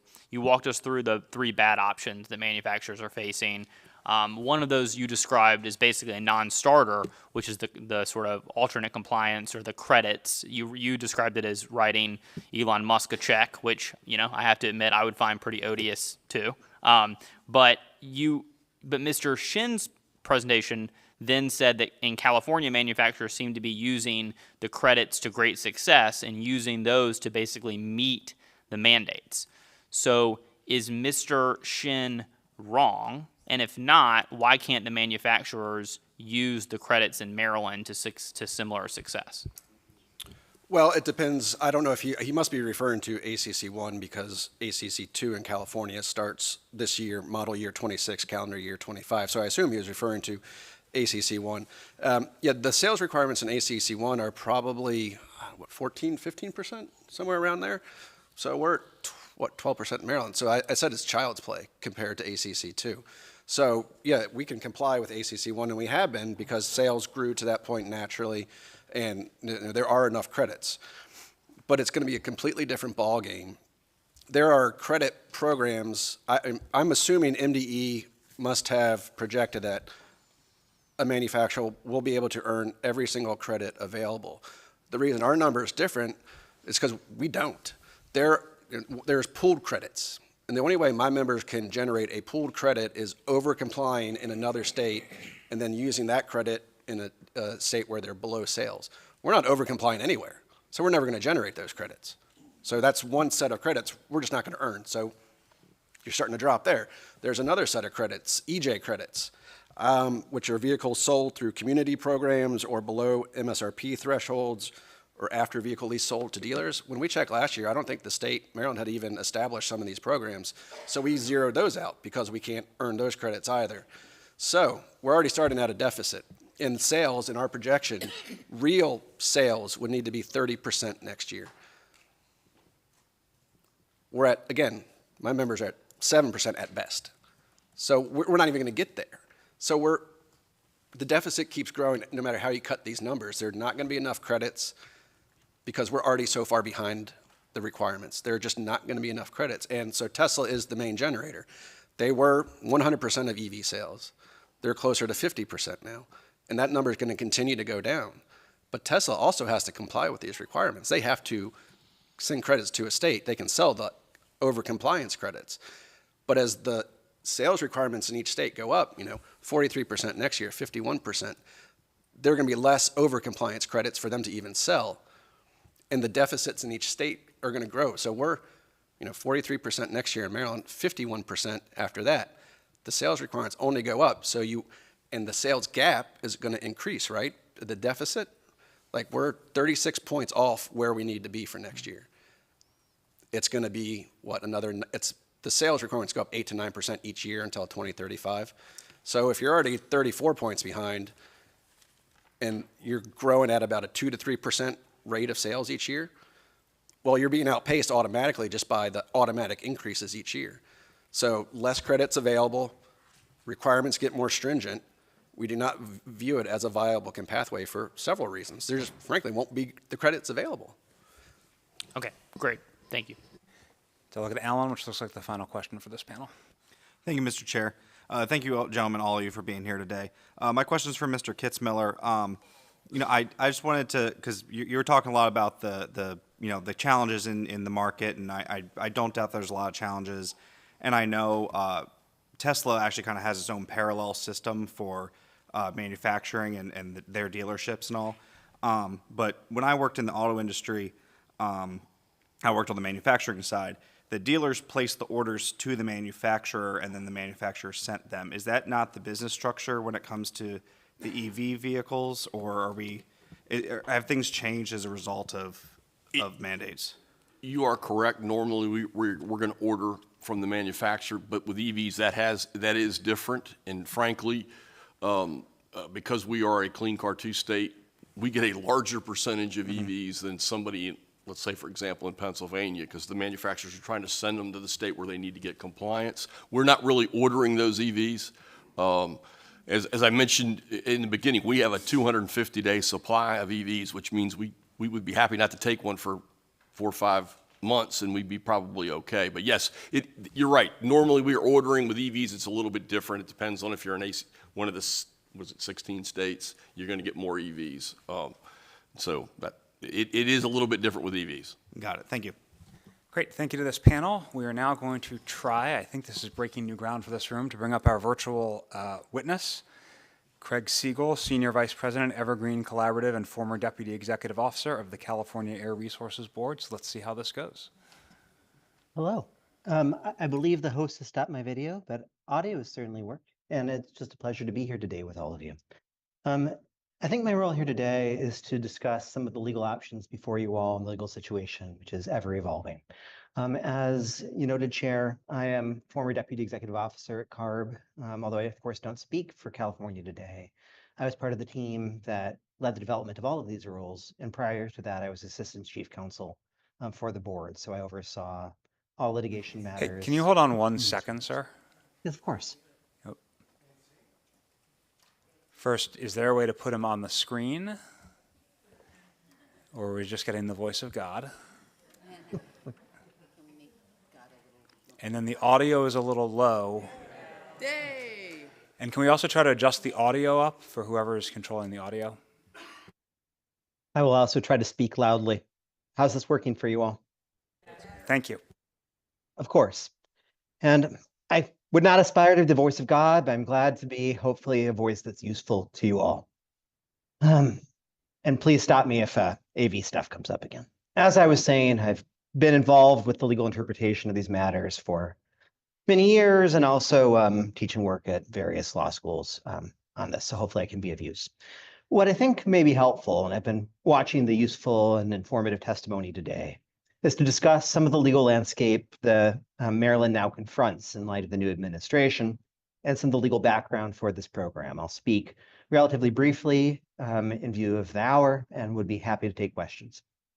So let me begin just with a brief overview and reminder of the waiver program and the current status of both ACC1, ACC2, and ACT, and I'll also talk a bit about Maryland's options as you confront it. I think the core point to make involving the underlying statutes here is this is a program that has long been favored by presidents of both parties as a way to bring innovation and economic growth to the auto sector, but also to help bring new and better vehicles across the country and help deal both with air quality problems, but also to provide more and better consumer choice.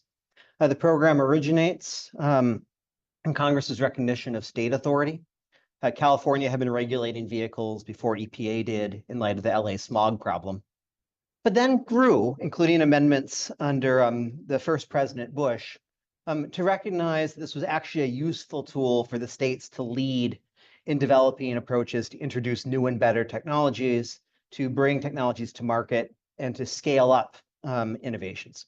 So the history of the program for the last 40 or 50 years has been that California tends to develop new programs, the source of the catalytic converter, the check engine light, and drops over 90% in vehicle emissions over those years.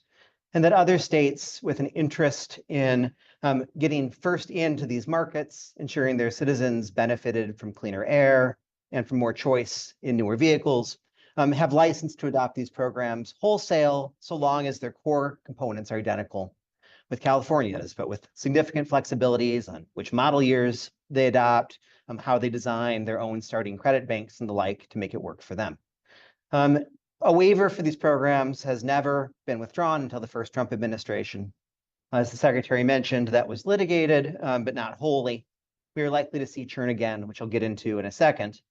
But what I would observe is that these programs have remained core to the Clean Air Act design, were recently reaffirmed by Congress in the Inflation Reduction Act, which included explicit funds for states to keep adopting these rules. So it's recent black letter law is an amendment to the Clean Air Act that sort of reaffirms the longstanding process here, and are absolutely essential both to comply with federal law.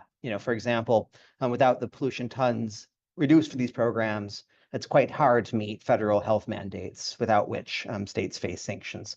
So there's a good history here of cooperative federalism, a good history of progress.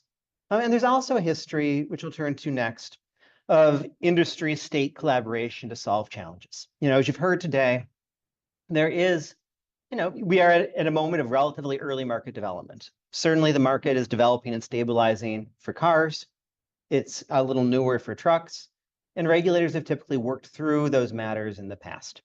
So what we've seen in the past, sort of under existing law, is states and regulators have always partnered on credit design, and there, as you've heard, many credit flexibilities in these regulations intended to help the manufacturers move forward.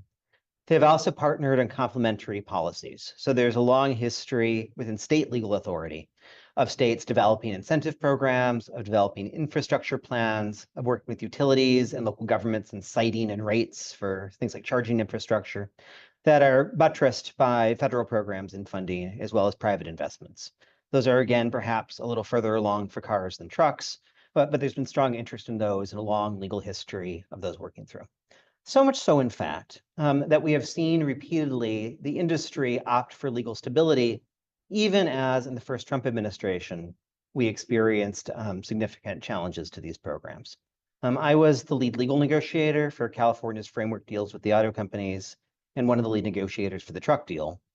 And what I can tell you without breaching any confidences is that most of the major companies understand that they're in the midst of a major transition to electric vehicles and have a strong interest in overall regulatory stability. So much so that they were willing to contract with the state of California to ensure that that was the case in exchange for various work on complementary policy, and on introducing further flexibilities into the programs to help those move forward.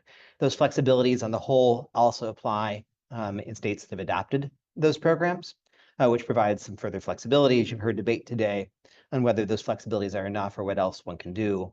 But they are present both in the deals and then now in the regulations as a result of those deals. My understanding going forward is that California intends to continue implementing these rules. It is true the president has ordered a review of the waivers for those programs.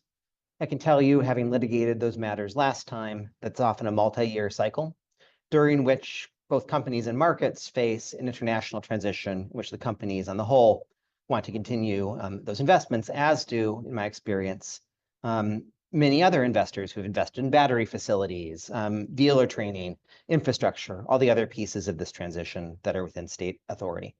I thought it might also be useful to note other state authorities. You've heard some testimony today on market shape, concerns about, for instance, potentially inflated truck prices or manufacturer behavior in the truck market.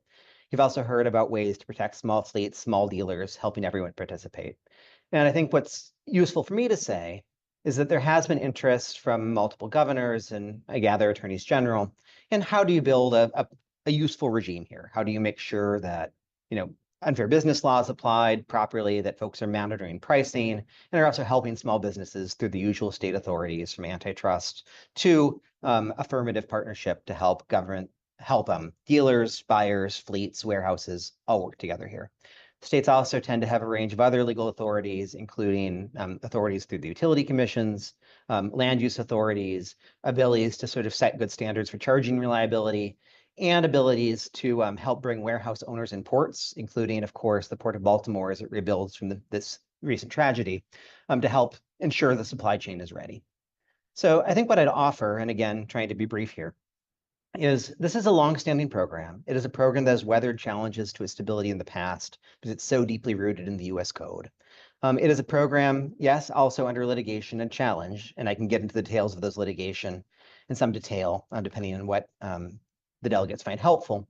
But it is also a program that's shown real lasting strength because it's so embedded in the industry's traditions, in the tradition of state self-rule, and one that even if there is churn in the courts and the core standards, is one in which the states have multiple authorities to stabilize the market. And as some of your last panelists alluded to, ensure that well-priced models are coming to Maryland and other early adopter states first in ways that ultimately get you economies of scale, experience in the problems you have to solve, and the ability to build out the infrastructure system in ways that ultimately support the transition. My own experience here as a lawyer in these programs for many years, as a regulator, as an academic, as an advocate, has been, of course, that we're in the midst of a real transition. Real transitions have bumps. Those bumps tend to get solved by creative people of goodwill, so long as there's a clear direction of travel set by the elected representatives of the people. Those bumps also tend to be overcomable, even in this case, if we see challenges to these core legal authorities, because there's so much more that states can do, from infrastructure to business protection to working to provide good infrastructure and rates, that really will stabilize the transition, even during what we are likely to see as a litigation window. So with that as prefatory material, I'm really happy to go anywhere that you all find helpful, recognizing you've had an hour and a half of testimony, but happy to cover the law, implementation experience, whatever else is useful to you. I know there's a time change. There's actually 2.5 hours of testimony so far. I guess that's right. The first question is Delegate Foley. Thank you, Mr. Chair, and thank you, sir, for your presentation. I think it's helpful to hear what's going on in California since you are the leader in this area. But my question is, you mentioned infrastructure, but you didn't really go into too much detail. And we heard here today extensively about how we have problems with our charging infrastructure here in Maryland, both for cars and for trucks, but mostly for trucks.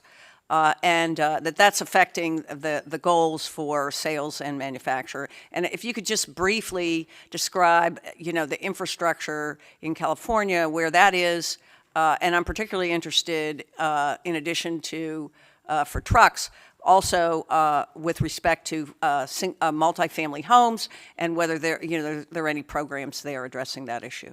Thank you. Yes, thank you. A few observations. Because California had these programs first, I think one can learn from what went well and what went poorly. What went well was a major effort to draw in private investment as well as public investment. So the state developed early infrastructure plans where it mapped the infrastructure gap between where it wanted to go and what it had, and began affirmatively funding into that through multiple mechanisms. It funded in through carbon trading programs, it funded in through fuel standards, which I know are under consideration. It funded in through various other grant programs. That has largely been successful in keeping light duty infrastructure at pace and is moving heavy duty infrastructure forward well. What we found successful was using the convening power of the state with just enough funds behind it where people could have serious conversations about what was necessary. Bringing the utilities in early was also really important and helpful. Obviously, for trucks, you need quite large utility interconnections. That can be a good thing for utilities. It's both a new customer, but it's also a chance at rate design, which the California Utility Commission's worked a lot on. And it can balance renewables on the grid well, because what you're functionally doing is connecting batteries that can be used to help balance other forms of energy when, as we've seen in PJM, you're really trying to figure out a lot of big stories right now. I won't sugarcoat it. This is still a process. It's a lot of folks who didn't previously think together, utilities, warehouse owners, fleets, who now have an opportunity to think together. So what I would say is, within your authorities to direct, strong value in directing clear planning, strong value in thinking through funding sources that can draw in private capital. And one thing that California has done less of, but I do think is a value just studying these systems, is encouraging private equity to enter the market and the companies themselves. We've seen the light duty car makers like Tesla really invest. We've seen less of that from the trucking industry or from big shipping interests like Amazon in infrastructure build out. I think that's an area of conversation. Los Angeles recently adopted something called an indirect source rule, basically a rule for warehouse operators that encourages them to provide infrastructure as part of new build-outs and retrofits. I think that's quite valuable and sort of bringing more people into the conversation. So I'd offer that. And my final observation is the state has also invested in direct standards for reliability and for payment standards. And I just think that's critical. You've heard people talk about how the charging experience really affects people's experience here. I think that's absolutely right. Creating clear standards the state can enforce for uptime, that's of real interest, clearly within the state's authority. And finally, in multifamily dwellings, I've seen in California and other states increasingly that get built into building codes over time. That's not the only answer, but I do think it's important for new ones to ensure there's some sort of charging provision that solves the basically incentive gap between tenants and landlords and can provide some funding. I've also seen experiments with utility provisions and also some private companies that basically act as middlemen and can provide installations. But I think that's really worthy of focus. I'm an apartment dweller myself. It's a real problem.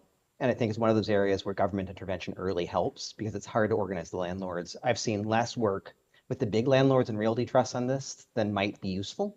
And I do wonder about folks who own multiple buildings getting in the game early, perhaps being early adopters of getting this out, although that's sometimes in tension with providing services to less served areas like the Eastern Shore or poorer parts of Baltimore that might need more support. Hope that's helpful. Yeah, thank you.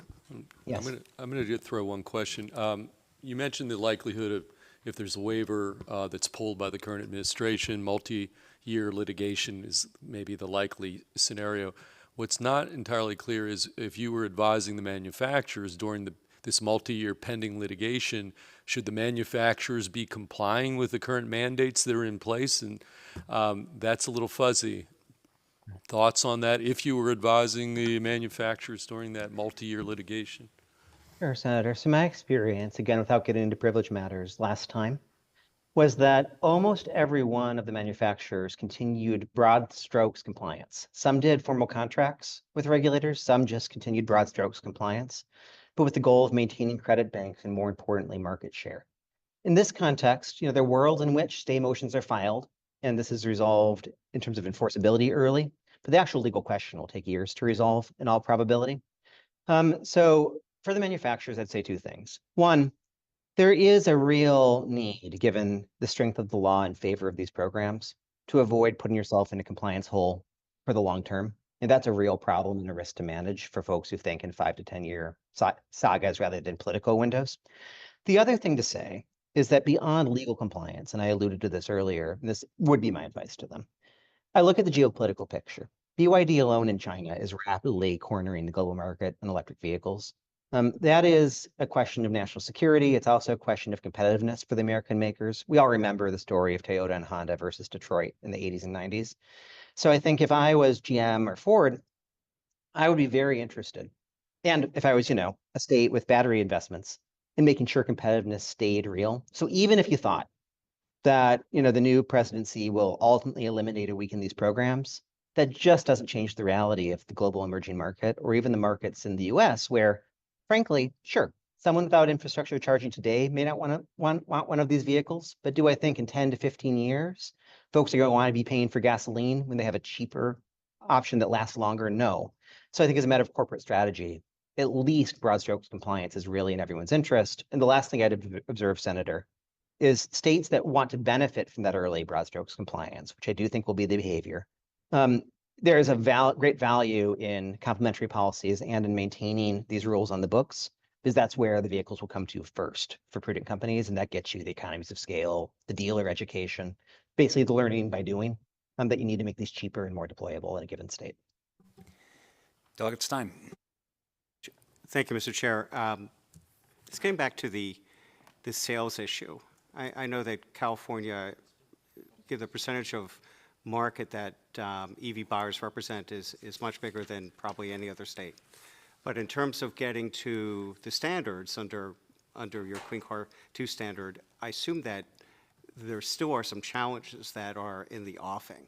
So can you talk about how the governor's office or the legislature is approaching that? Sort of the same issue, though it's potentially even more challenging for us here because the percentage adoption is even lower. Any thoughts or action items coming out that you can talk about? Delegate Stein, and again, I know I said this, but not speaking for California, just speaking from experience there, just as you know. I think what I'd say is this, and I'll divide it by cars and trucks, if I may. On the truck side, that's an earlier market, but it's also harder-nosed fleet managers who know that the total cost of ownership of these trucks is likely to be below diesel within the next 5 years. Those folks need advice on fleet buying strategy. They need real support on infrastructure. Lots of them, they aren't these long-haul trucks, right? You just need a charging hub, near the ports.